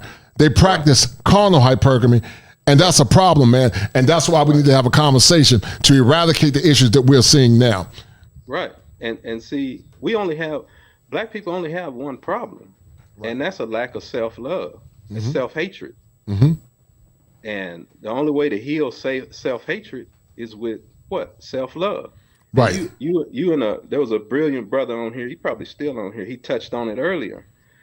God did not equip the female with the ability to choose a mate. No female can choose a mate properly. God gave something that we used to have in the black community called a father to choose a daughter's mate, because females don't have bullshit detectors. We do. We do, right. We do. Females only have 3 categories to pick a man. They only have 3. Cute, fine, and ugly. That's the only 3 categories they have to pick a mate. And they're, like you referred to, they're hypersensitive and they're hypersympathetic as mothers and nurturers. So they're going to automatically gravitate toward the worst guy that they can find. Unless because they're chaotic and they have chaos in their nature, because they're radioactive, and that radioactivity has to be tamed by a husband, because they give the brother referred to Crimson Cure. God put in the female unlimited inspirational power for her husband. And that's nuclear power, and it has to be controlled. It has to be tamed. If it's not controlled and tamed, just like a fire, if it's controlled, you can cook your food. But if it's not controlled, it'll burn your damn house down and burn the damn community down. And our females in the black relationship is a fire burning completely out of control. The female is out of control. You saw radically out of control. And the fact, the level of disrespect, not understanding. A lot of women will allow into this space to assist black men. Only a few have lived up to that, but some, they showed their damn true card. And I'm not shocked. I expected it. They jumped ship and they aligned themselves with others that more or less met their selfish needs, instead of being in the space and trying to understand why the men allow certain women in the space in the first place. As I said earlier, instead of being a mechanism for healing. Yes, right. A mechanism for healing. Yes, sir. They were arbiters of the pain that many men complained about in the past. Right. But yeah, go ahead, Terrence. I'm gonna wrap it up after you, man. I'm gonna get off because I gotta go. But go ahead, Terrence, for the closing comments, brother. See, that Moynihan report is a marriage certificate between white men and black women, and it's a platinum membership that black females signed to join the Ku Klux Klan and come against her man. And we have to study that in depthly, and the destruction. She's the agent for destruction of the black relationship, of the black marriage, and the black home. And that's why God opens up with Adam and Eve in the Bible, because it's the female who ate the apple, and the apple representing the power structure, the oppressive power structure of America, and the racism that has destroyed the black community. If you destroy the black family and the black home and the black marriage is the building block of a society. And the enemy knows that if you destroy that, you can stay in power, you can stay in control. We can keep modern slavery going, as Willie Lynch said, for 400 years or forever, unless a phenomenon occurs that will stop it and that will heal the society and heal our nation. And that's what we're crying out for. YouTube, see, John Harold Johnson started Ebony and Jet magazine, and he was asked, why did he start it? And one of his primary motivations was there was a law in the South that said a black picture could not appear in the newspaper unless it was associated and affiliated with a crime. So the black male image is what we're talking about. In 1914, I think, D.W. Griffith did a movie, the first movie ever made, shown in the White House, Birth of a Nation. And it depicted the black man as a rapist and somebody that wanted to attack and assault white women. So the black male image has always been destroyed in America. What was the solution? God sent us a solution, and it's called YouTube. We're on it right now. YouTube has allowed black men to come together and share notes and compare notes. It gave us a voice to fire back. Oprah didn't let us fire back. Yes, sir. Jenny didn't let us fire back. Geraldo, Jerry Springer they were firing at us, and we were never able to fire back. Now we got the mic in our hand. It's called YouTube. And what we have to do is leverage that power. And it's you have the solution as a psychologist, because the problem is in the psychology, not in the biology, not in the physiology, where everybody is lost and looking. No, I agree. Yeah. Yeah, go ahead. Yeah. Go ahead. Brother, KP, I'm gonna add the link. You're the last one. I gotta go. You can come in for about 5 minutes, brother KP5. I'm about to end the stream, man. I'm tired, man. I gotta run. But go ahead, brother KP5. I'm gonna drop you other guys down real quick, brothers. Thank you for tuning in. Thank you guys for also donating. I appreciate it, man. Love you, brothers. I'm gonna drop you all down, all right? Yes, sir. Brother Terrence, man, we got to do a show at some point, man, with my man Saul T. Saul, thank you, man. I love you, brother. Thank you for showing so much love, man. We need to do a show called The Catharsis of the Manosphere. And so thank you, Saul, for showing some love, man. Got nothing but love for you, brother. Thank you, sir. I'm going to drop you down, all right? All right. Pastor Fuller Jim will drop you down.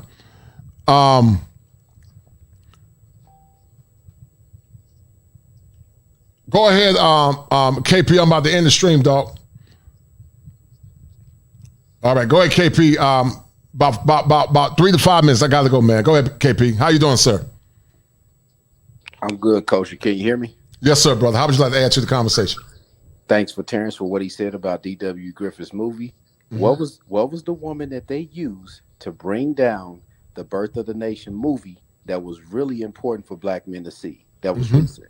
They used a woman that they are now using to parade around here with this boy that they changed into a girl. Ain't that the truth, Seven Smalls? Yeah, right. Check your Cash App. I just sent you some, but that's all I wanted to say, brother. Get you some rest and keep pushing. Yeah, man, I love you, man. I appreciate it, man. You guys showed up strong on the night, man. I got another powerful show tomorrow. We're going to have a good show tomorrow, man. We're going to have men coming up, and it's going to be good. I ain't going to talk about too much, but you guys going to love it, man. So, guys, tune in for tomorrow. We're going to have a powerful show on tomorrow. And shout out to my man, KP for KC5 for the 5.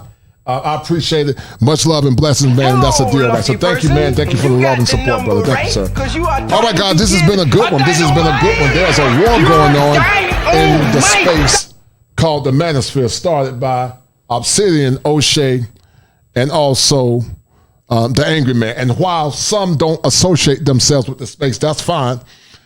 I'm not necessarily Manosphere, but I am in the space, and I am adjacent with this Manosphere because my mission is for the sustainability of men. So, guys, we're about to sign off. It's been a great show tonight, man. I love you, brothers, man. And you guys know what time it is, man. If it ain't 7, it ain't kosher. If it ain't kosher, it ain't right. Be well, brothers. I love y'all. Fire for your mind. Kosher clinician. If it ain't 7, it ain't kosher. Heaven and hell, that's what they told you. Real men put the strap down and we can toss them. Young heads picking back up and young dolphins. This is our culture. Now we talking kosher.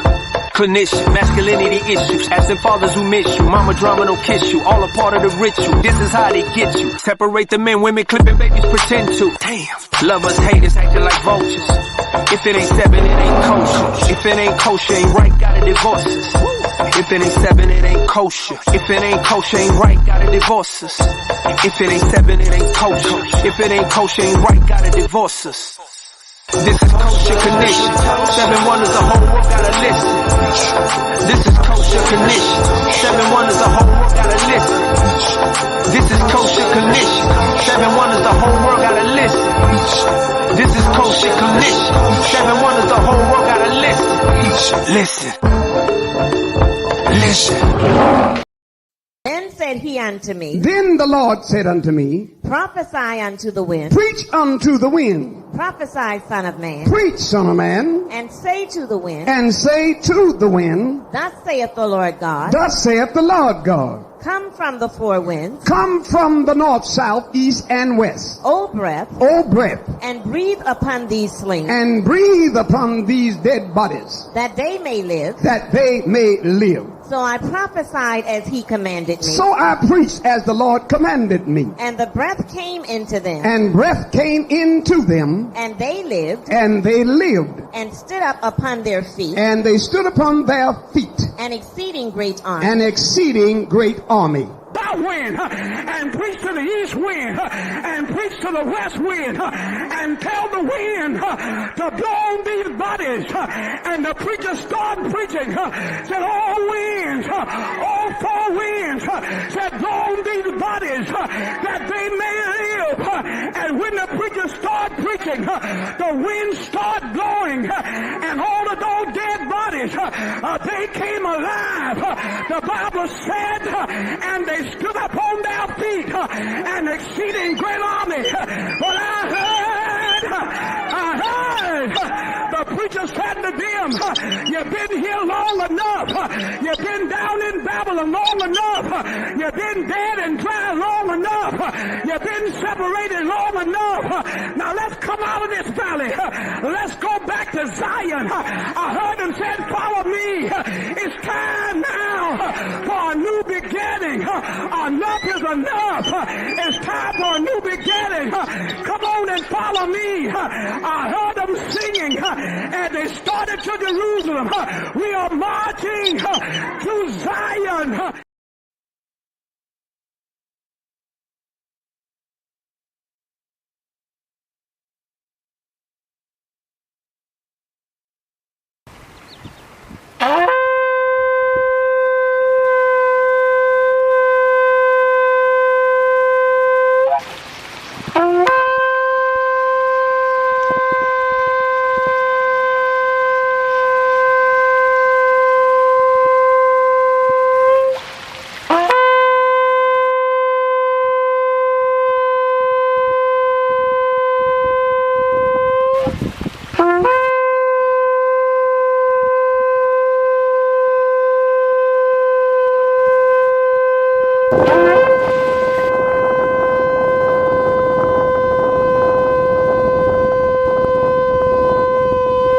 Fire!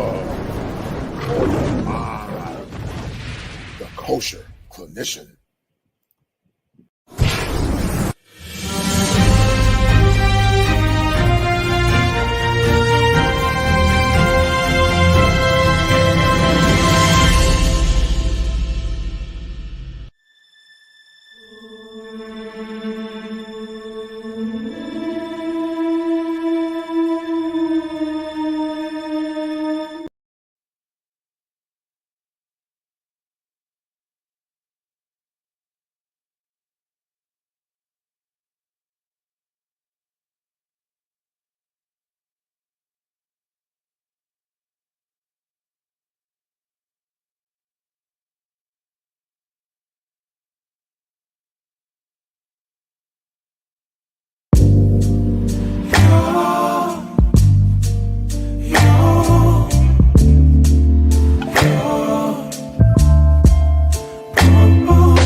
It's not my fault. You've been lying, saying that I took away your peace. Drowning by yourself, now you wanna blame me. Like you have no options.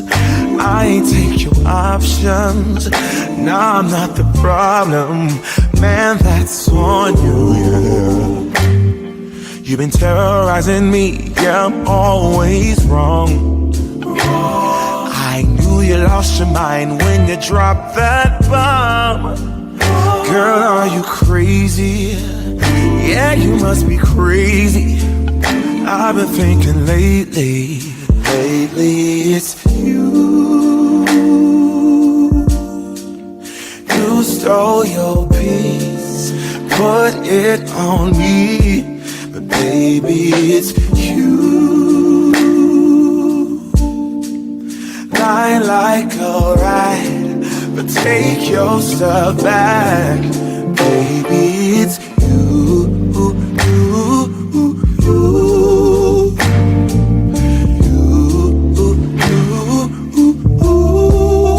Baby, it's you.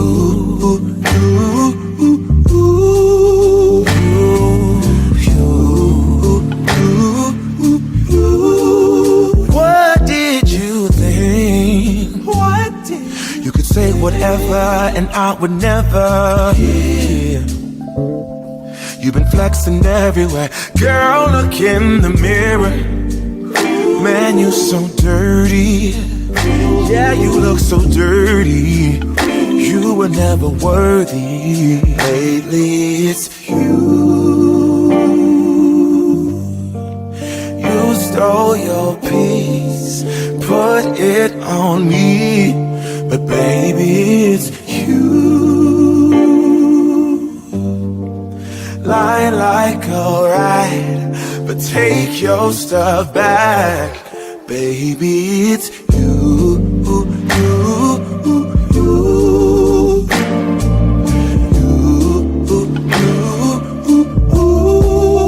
Baby, it's you.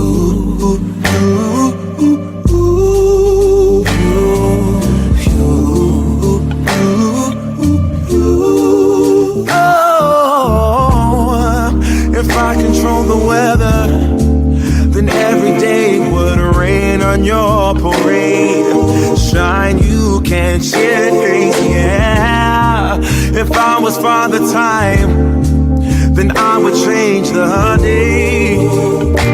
So I never saw your face.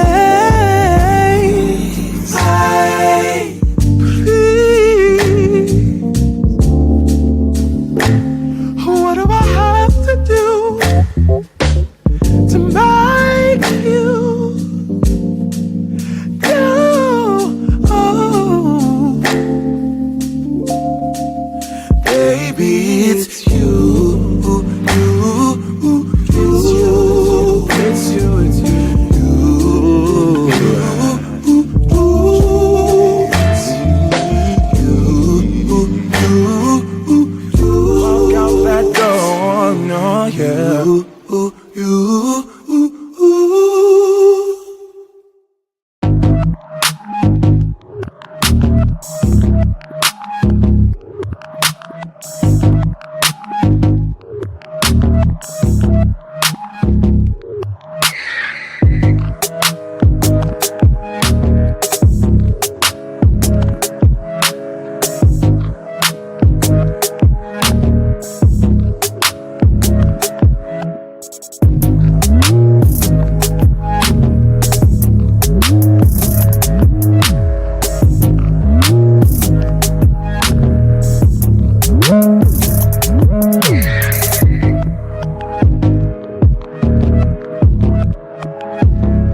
tried to count me out, I'ma gon' count me in.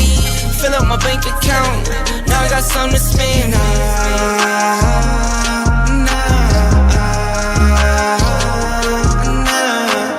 They tried to count me out, I'ma gon' count me in. Fill up my bank account, now I got something to spend.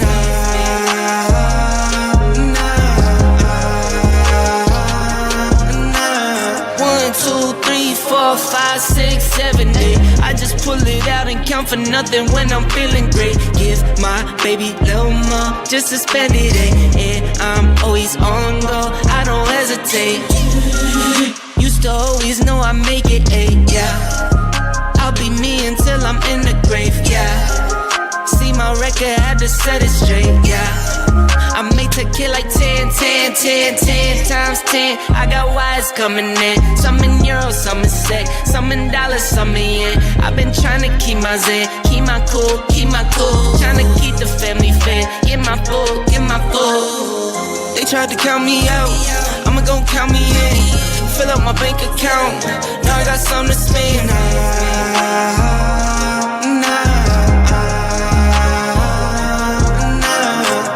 They tried to count me out, I'ma gon' count me in.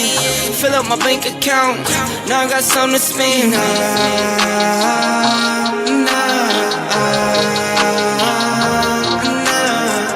Did it, do it.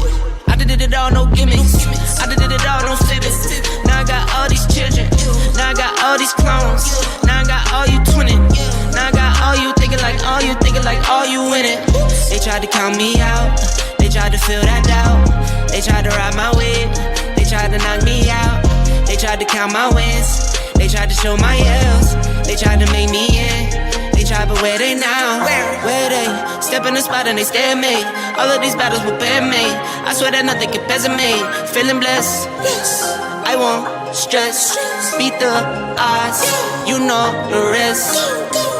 They tried to count me out, I'ma gon' count me in. Fill up my bank account, now I got something to spend.